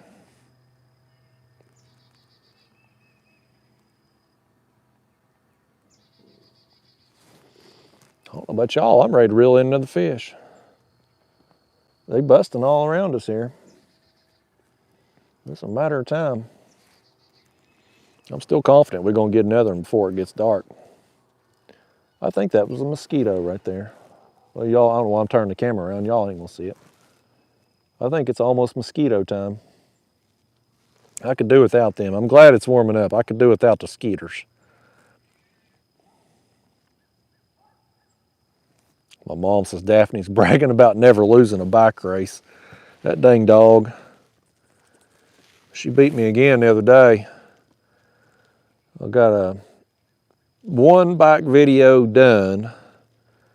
I got 2 more that I've got to film, and I think I got 2 more bikes coming that haven't showed up yet. So I'm gonna take every one of these dang bikes that they send me. That's a nice payday every time I can sell one of them things. It'd be crazy to turn them things down. I mean, all they want is just put it on video. You know, it's like they don't even really care. They don't have to be a bike video. I can just go fishing with it, let the dog chase me. So I did have that one company that didn't like Daphne being in the video, though. They said that they felt that she took away from the bike. So can't make them all happy, but for the most part, the bikes have been a pretty good experience. Oh, right there. Right there was one surfacing over there where I just cast that other bait. Probably coming up and eating that pack bait off the surface.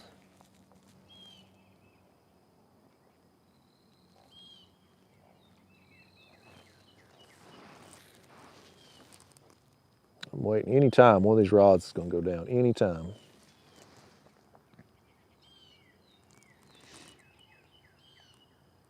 Joseph Hinkle says, I got your Golly Whopper rod for my birthday and been trying to find a reel for it. Any recommendations that may fit into a lower budget? Well, thanks for getting the rod, man. That's awesome. That's a heck of a birthday present you got. A good low budget reel is the Okuma Classics. The CLX reels, I don't know what they currently are. They used to be like 30 bucks. But for the money, they really can't be beat. There's a lot of reels kind of in that $100 range, like Abu Garcia's and those Daiwa Seagates. They're a non-level wind. A little bit more difficult to learn how to cast those, but they're like 130 bucks. They're a good option. But yeah, there's several reels kind of in that price range. The Abu Garcia's, the C3s, those are kind of probably the most popular catfishing reel, and I think they're typically around $100 and some odd. But if you're just looking for a cheap budget reel, you can't really go wrong with those Okuma Classics. They're kind of just workhorse reels. You know, they sound rough, they look rough, but by gosh, they work. So,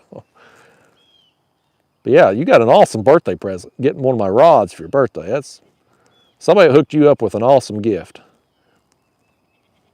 Matt H, I've never run into an alligator, thankfully. I've seen some, but I've never run into them. I haven't seen any out here. We don't have them here. But I went to South Carolina, I saw them. Mark says, mosquito's a dirty word. That it is. I hate them things. Shade says, is the hookup ratio better with a hair rig when fishing for carp? You know, I don't know, honestly. I'm not experienced enough. I felt like I had pretty good hookups with the just putting bait on the hook itself. But the professional carp people say to use a hair rig, so I trust them. You know, I just go with it. I don't know enough about what I'm doing to question anybody on carp fishing.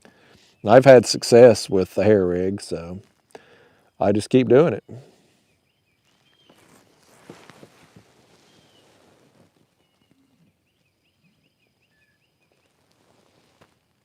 I thought something was after that one.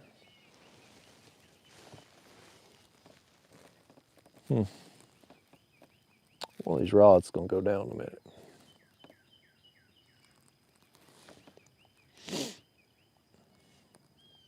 Gamer C, when the stream is over?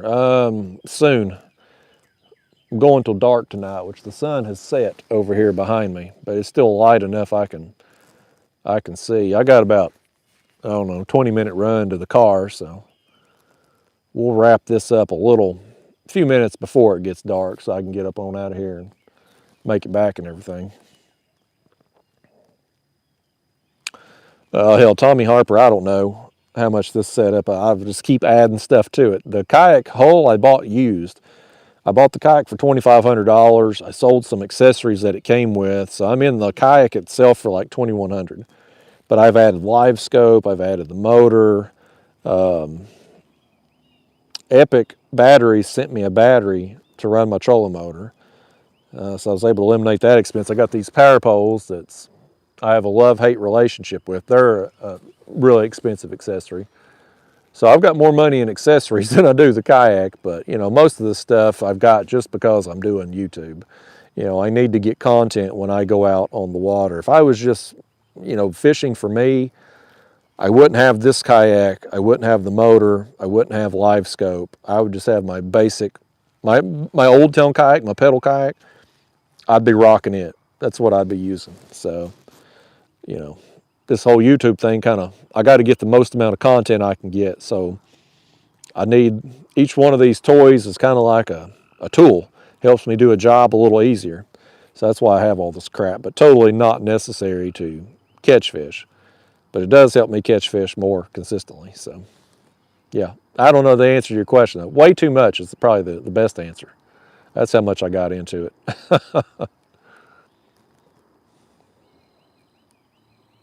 Dustin Robertson said, just want to say, appreciate the content. Love the videos, especially the ultralight stuff.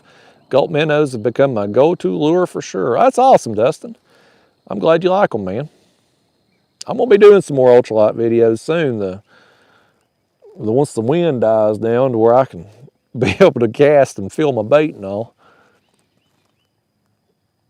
But high winds and ultralight fishing just never works out. Dominic Hollis' Catfish Regulators gave him an Okuma Classic reel, and he loves it. They're really a good value for no more than they cost. Pay Lake Hater said, you almost ran her over. She cheated and made you break check.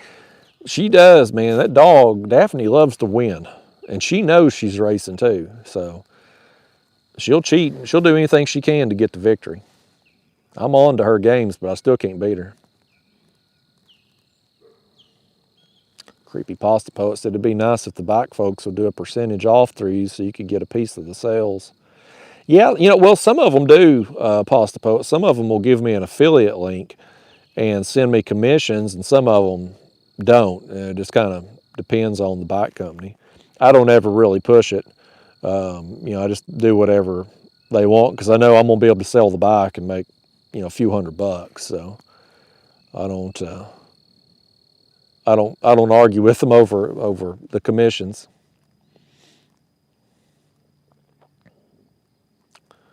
I'm using breadcrumbs right now, Katie Nicole. Ain't no loons out here tonight, Tyler. We've had some geese, but no loons over here in this area. Lee Rose says, thank goodness you're on YouTube. Oh.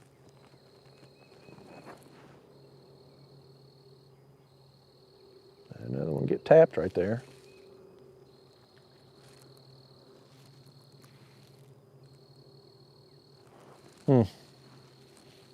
He hit it, or he hit my line one. We're gonna get another fish, y'all. I can feel it. No, Katie, I've never had a fish pull me over. Yeah, Hummel Creek, I've been getting some sun, that's for sure. You're right, Daddy Doug, I could. The accessories are way more than the kayak. Master Nader 7499, he says, tight lines, about that time to get attacked by mayflies. It's getting close, ain't it, buddy? Thank you for that super chat there. Yeah. Well, there's another big splash right over there, Master Nader. Look at this one now getting hit.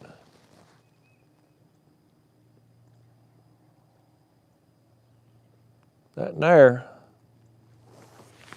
Tighten up that line a little bit, see if maybe he's got it.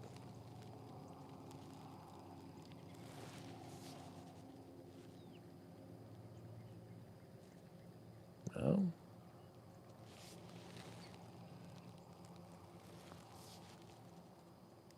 Well, wishful thinking, I guess.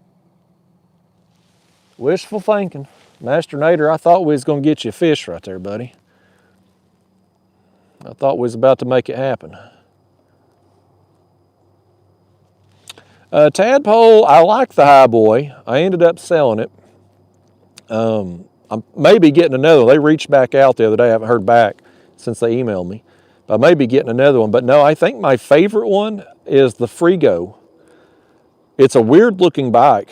I mean, it almost looks like a little moped or something, but it's comfortable. It's got a different kind of seat, and it's super comfortable. It's not real high up, so I don't have to, you know, like climb up on a ladder to get on the damn thing. And the speed test, when me and Daphne raced around that pond, the speed wasn't very good on it. But riding it up and down my road, like on pavement, it's fast. It's got a 1400 watt motor. But I've hit 35 miles an hour with that thing going down my road. It's fast. I think I'm going to keep it. That's probably the one that I'm going to stick with for a little while. But my least favorites of the bikes are the folding bikes. They're super convenient as far as loading up in your car. But I had one that the hinges squeaked really bad. And they have 20-inch tires, so when you go to turn real sharply, the pedals are setting lower, and so sometimes they'll kind of catch the ground a little bit. You got to be a little bit more careful for them. They're fine for riding on sidewalks and stuff, but you know, if you're going to be out fishing with them, you know, bumpy terrain, fields, dirt roads, bumpy roads, stuff like that, I'd get a different style than the folding bike type. But yeah, that Frigo is probably my favorite. I do hope Highboy sends me another one though. I hope it works out. I think some of these companies, VeloWave sent me another one too the other day. I think that was the last video that posted was the VeloWave. But they had sent me one last year. And so these companies that I've worked with last year, I think are going to start sending me another round of them. If I could keep that going, get a, you know, 10 or 15 bike companies sending me a new bike every year, that's a lot of extra side hustle money. That'll help keep me in business. Master Nader says, I don't need a fish, and almost bite works too. You're easy to please, Master Nader. I like it. I like it, man. D squared, I haven't seen fish on the live scope like catfish up in the water column lately. I've been looking, but you know, there in the winter when we had those big massive schools of shad, I was seeing a lot of fish higher in the water column, and I was picking them off there with the jigs. But as we've got on into spring and the shad have kind of just dispersed more, they're back in real shallow water, I'm not seeing a lot of cats that are up in the water column. So, you know, if they're kind of on the bottom there, I can't really target the individual fish with the jigs. I need them to be up, you know, where I can discern them from the bottom. So I keep looking every time I'm out. with the live scope, but I think it may be like a seasonal thing. It may be like a wintertime seasonal thing, or possibly in the summer, you know, if we get a thermocline possibly, you know, in the summer months. We don't normally have a thermocline here because we got enough flow. But if we have a dry summer where we're not getting a lot of rain and TVA is not generating a lot of water through the dams, the lower end of the reservoirs could possibly get a thermocline. And if that happens, then we may get some fish that are suspending more. But I wish, man, I'd love to just do it all the time, you know, if I could get on a consistent bite and catch some big fish doing it. But all the fish I caught with the jigs have been small. They're fun, but they've all been small. So kind of one of them things, but I hope to get it dialed in eventually. It's a love-hate with the live scope. You know, I love it when I'm catching fish with it, but the days where I go out and I'm spending a lot of time looking and not finding anything, I kind of feel like it kind of takes away from fishing a little bit, you know, just being outside and paying attention to the birds and the eagles and nature, you know. If you're staring at that screen the whole time, you're not really paying attention to them other things. So kind of a love-hate, but one of them things, you know, if I wasn't doing YouTube, I'd probably ditch the live scope. And I may end up ditching it anyway at some point. But yeah, it's one of them things. You gotta try stuff in life, you know. We tried it out, had some fun with it, but I'm not very good at it. There's some people that are really dialed in, but not me. Master Nader, $4.99 says tight lines about that time. Did I just read your comment again? Where am I at on the chat box? Boy, normally I lose my place and it scrolls down to the bottom. For this reason, I'm up at the top again. Well, I read your same comment twice, Master Nader. That's how much I like Master Nader's super chat. I read it twice. James Carwell says, I don't understand that one company saying the little cheetah took away from the bike. I think she adds to the bike and gives you a feel as the buyer as how fast the bikes are. I agree, James, but I think they were just kind of wanting me to do another video without having to compensate me for it. I think that's what they were really wanting, because when I told them what they could do with that bike and how they could come get it, they kind of changed their tune a little bit. So I think they were just trying to swindle me. There's Catfish Regulators, $10. He says, what you think about the Vols this year? Well, I may be setting myself up for this, Regulators, but I'm feeling pretty optimistic about this coming season. And, you know, as a Tennessee fan, when you get your hopes up a little bit, they like to just take you out at the knees. So we may be in for a rude awakening. But I feel like, you know, last year was a great year, and I feel like this year we're going to be improved. Losing Hendon Hooker will be a blow to us for sure. We got this kid, I don't even know how to pronounce his name. He's supposed to be the real deal. Of course, we got Joe Milton, who can throw the ball 200 yards, but he overthrows everybody by 50 yards. So quarterback could be a potential issue. But I think the rest of the team's going to be solid. Thank you for that super chat too, Catfish Regulators.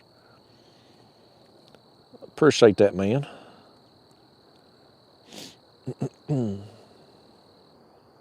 Yeah, Ranger, Dean, I've got a thermocell. I never remember to bring the daggone thing, but I got one.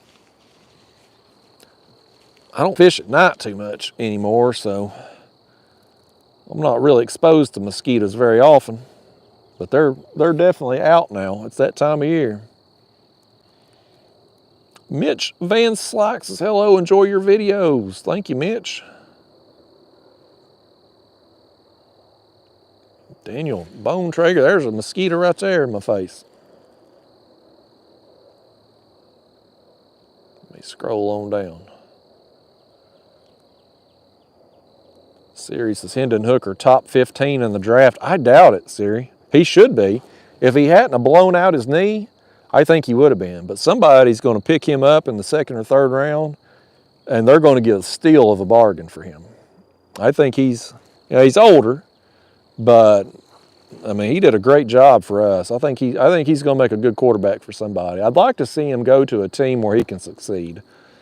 You know, the challenge of these quarterbacks that go these first few picks in the drafts is they're usually going to a dumpster fire of an organization. And it's hard to overcome that, but if he can go to a solid franchise, I think he could do well. But wherever he goes, I'll probably become a fan of, because we just ain't had anybody, really since Peyton. Peyton was the last good quarterback that we've had in the pros, and he's been retired for years. So we need somebody, as Vols fans, we need somebody in the NFL that we can really root for. I guess probably the best Vol in the league right now, well, the last few years anyway, it's probably been Alvin Kamara. Probably the best, yeah. Trey Smith's pretty good, but, you know, he's a lineman. So I'll be rooting for Hooker. Wherever he goes, that's who I'm going to be rooting for this year.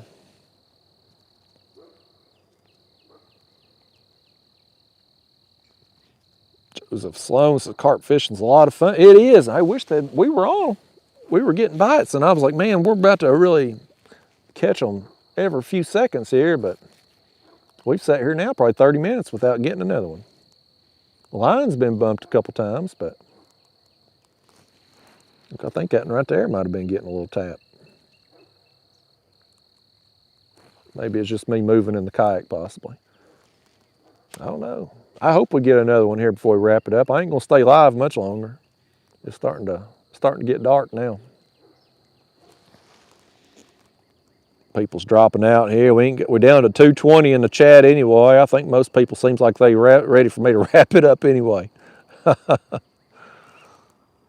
When people start dropping out, that's a sign from the universe that it's time to end the stream. Adam Lambert said, love the videos. Thank you, Adam. There's George Schwartz. What's going on, George? He's a club member. I appreciate that, man. Oh, August and I am not doing an all-nighter. No way. I don't even know if I could stay up all night. I'd probably be zonked out of sleep. I used to work night shift back in the day. I don't know if I could do it now. Joseph said, I'm starting to pack up for the trip after this live. I said, well, don't let me hold you up, Joseph. Get on out there and go catch them, man. Hey, there's Gary Millwood. He come to the meet and greet on Saturday. Nice to meet you too, Gary. We had that meet and greet down there at Catfish Sumo for our tournament.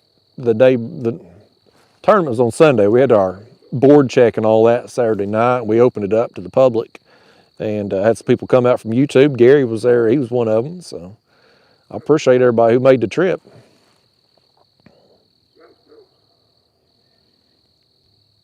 Hey, thank you, Kenny Irwin. Before Thunder said, no way I could these days. I'll tell you, man, I don't know how I did it when I was younger. But I can definitely feel a change. The older I get, the less energy I have. Used to, I could, you know, I'd work.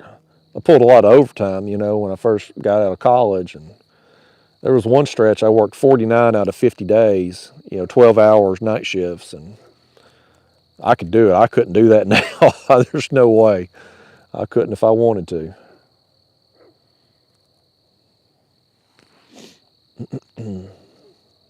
Hey, there's Lynn. What's going on, Lynn? She says, we are here.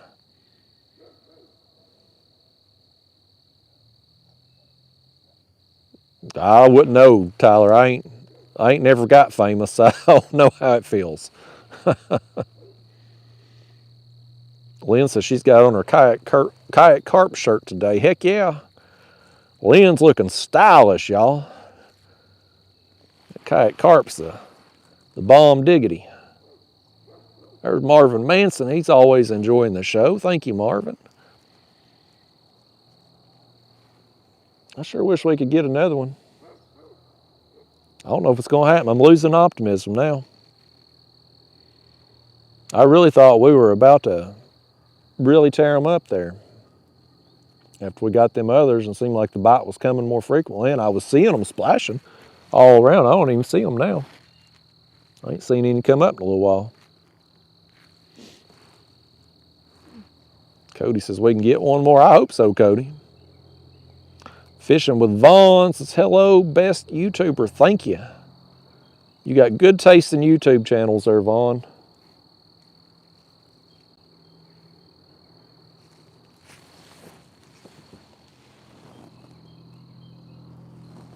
Tighten that up a little bit.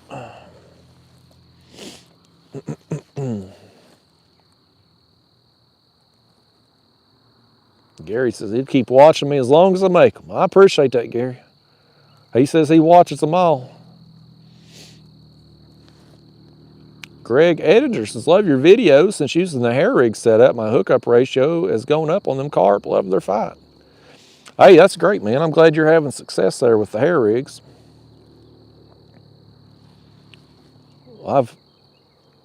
Well, we've hooked several tonight. We've had some rods get bumped that didn't hook up. I don't know. Maybe they hit the line, you know, maybe didn't have the hook. I don't know. We broke one of them hooks there earlier as we were landing it. Well, it's been a pretty good night overall. I think we've got 4 or 5 fish total. All commons except for one blue cat. Some crazy small blue cat thought he wanted him some fake corn. I don't know why. He wouldn't eat the shad over there on my other one. He wanted the fake corn instead. Hey, thank you, Ranger Dean T. Deent? Ranger Deent. Ranger Dean T. I don't know how the best way to pronounce your name, but I appreciate you watching the videos, man. Let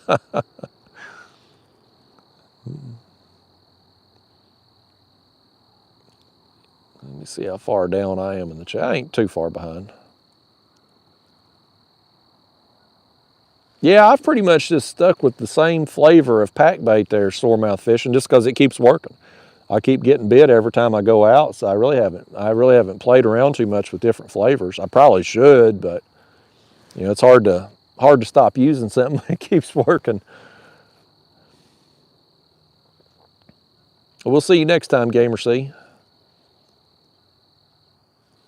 Oh yeah, creepypasta pup for sure. Yeah, like if I chum a day or two in advance, it helps a lot.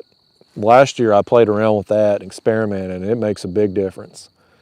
The only issue with chumming in advance is the fact that you got to go out and do it. You know, that's the thing. Like some of these places, like for instance, this creek I'm in tonight, it's about a 20-minute run, somewhere in there, run from the ramp. So I got 20 minutes each way, plus my driving time to get here from the house. So like for me to come out and bait this area before I come down here, you know, I got basically a lot, about 2.5, 3 hours time you figure in driving and getting out here and throwing out the bait and all that. And so, you know, the creek I fished the other day, I got a video coming up on it where I caught that mirror carp. I made a 30-35 minute run to get to that particular creek. So it's just hard to bait in advance, but if you can do it, it makes a huge difference, big difference on the number of fish. Like, I mean, last year when I baited, I mean, it was a lot of fish compared to a normal day. It's kind of like, you know, today where I'll get 5 or 6 fish, it seems like. Those are 10, 15, 20 fish days when you're baiting an area. So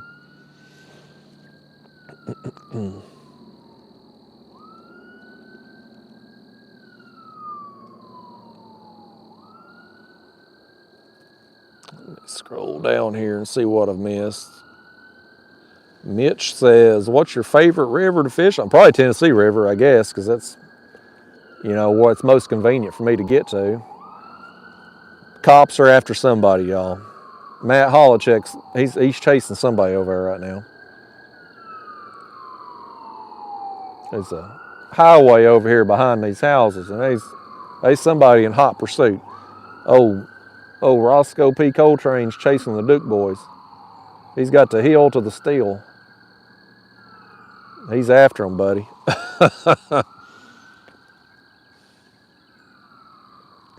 Pay Lake Edwards, he's watching with his grandson. He gets excited and yells, "Get him, Justin." That's awesome. Shout out to your grandson there, Pay Lake Hater.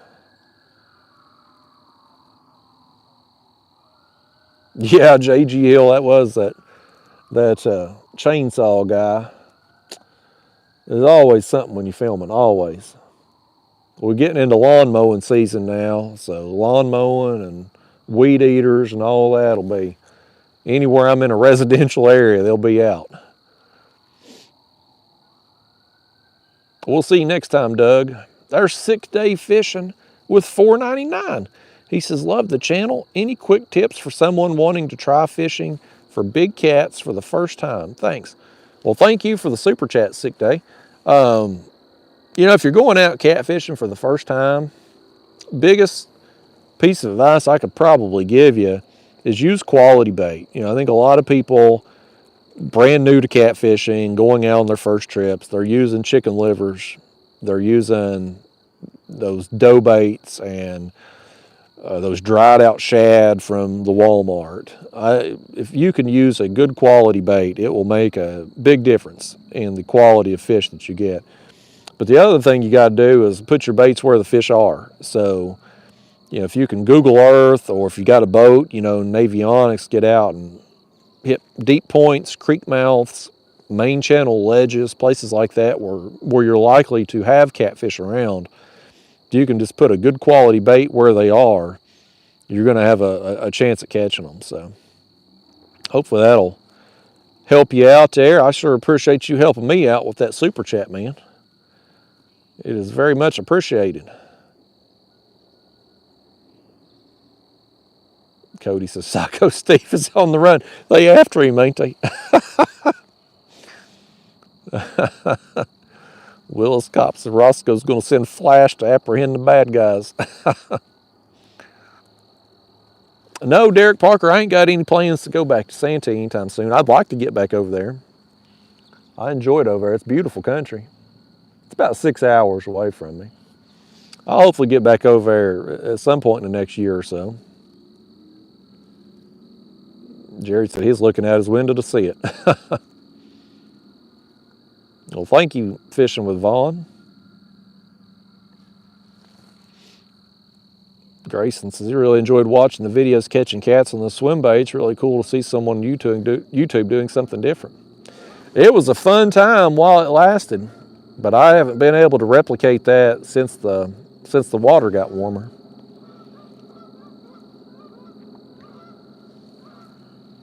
No, redfish stalker, I never fished down there in Allatoona. When I was down there working, I was pretty much just there to work. Like I'd stack my shifts and work a bunch of consecutive days and then come home. So I never fished down there.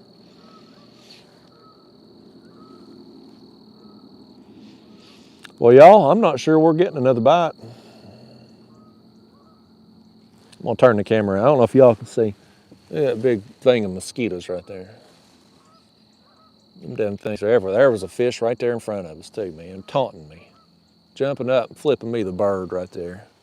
That was a rude fish, wasn't he? What time is it? 8:25, 8:26. Let's give it to 8:30. We're going to stay live here 4 more minutes, try to get one more. I'm going to the house.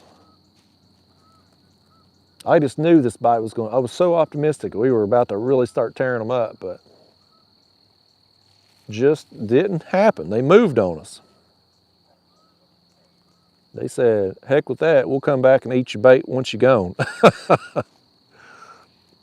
JG Hill Studio, Justin there, hit me with $4.99. Thank you, my man. Appreciate that, Justin.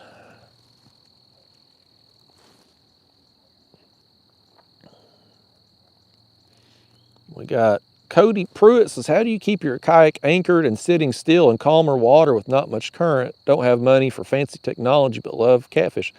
Easiest way to keep your kayak still in calm water is a dumbbell. Like I got spot lock, you know, on this kayak, but my other one, I'll just take like a 15-pound dumbbell if I'm not current, and it'll hold me. So, you know, you get blown around a little bit with the wind, but if you've got your anchor rope tight, that 15-pound dumbbell ain't going to get pulled around by the kayak. So you just kind of spin around with the wind, but you don't get blown all over the place. And if you're suspending baits, you know, you're not going to get snagged because your lines are up off the bottom anyway. So that's a cheap option if you're just looking for, you know, a way to kind of keep yourself still. in calmer water. Oh, bug got me in the eyeball right there, y'all. It come out of nowhere. Hey, thank you, Ty. I appreciate you coming fishing with me today. Justin says, cream corn money. Thank you, man. I appreciate it. Yeah, that's one thing about carp fishing. It costs a little money, you know, to buy the carp bait, breadcrumbs and stuff, but you can mix up a big batch of carp bait for $10, you know, and get a day's fishing. And, you know, I can go out and catch my catfish bait, like skipjack and shad and stuff, but when you factor in your time, you know, that it takes to go and make those bait runs, it all works out the same, whether you're buying your carp bait or catching your catfish bait for free, but spending the gas money and time to go out and catch it. It's all pretty much the same. So just a lot more convenient to go to the grocery store and buy the carp baits. Hey, thank you, Before Thunder, man. I appreciate it. Hey, there's Becca. What's going on, Becca? You got here just in time for me to wrap up the stream, Becca. I was just getting ready to call it here at 8:30. We're going to shut it down. I hope you're doing well, though. You just now moving, Becca, I thought you was moving last year. You just now moving? Your moving process is slow as molasses. Well, thank you, James Cardwell. I'm glad you tuned in tonight, man. Thanks for watching the other videos, too. James Cardwell's another one. He comments all the time on my regular videos and watches them all. Always has something positive to say. I like people like James.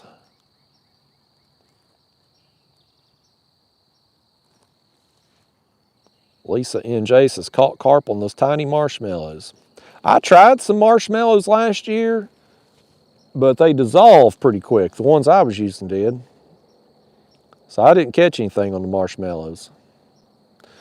Joseph Hinkle, I'm hoping to pole slams, that's for sure. I was hoping to get another one, but it's just about dark here, so I'm going to wrap it up in another minute or two. If the fish don't bite, they're going to be out of luck on this one.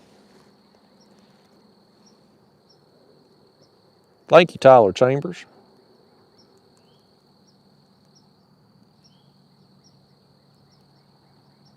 Oh, wow. Becca, you had a lot more to that moving process than just moving. I wasn't aware. Yeah, that is a hassle right there. What have I got on my nose, Becca? Look at that. What is that? Yeah, something black on my nose. Has that been there the whole stream? Yeah, when you got this much beauty, it really don't matter if I got something on my nose. It's my regular beauty just shines through anyway.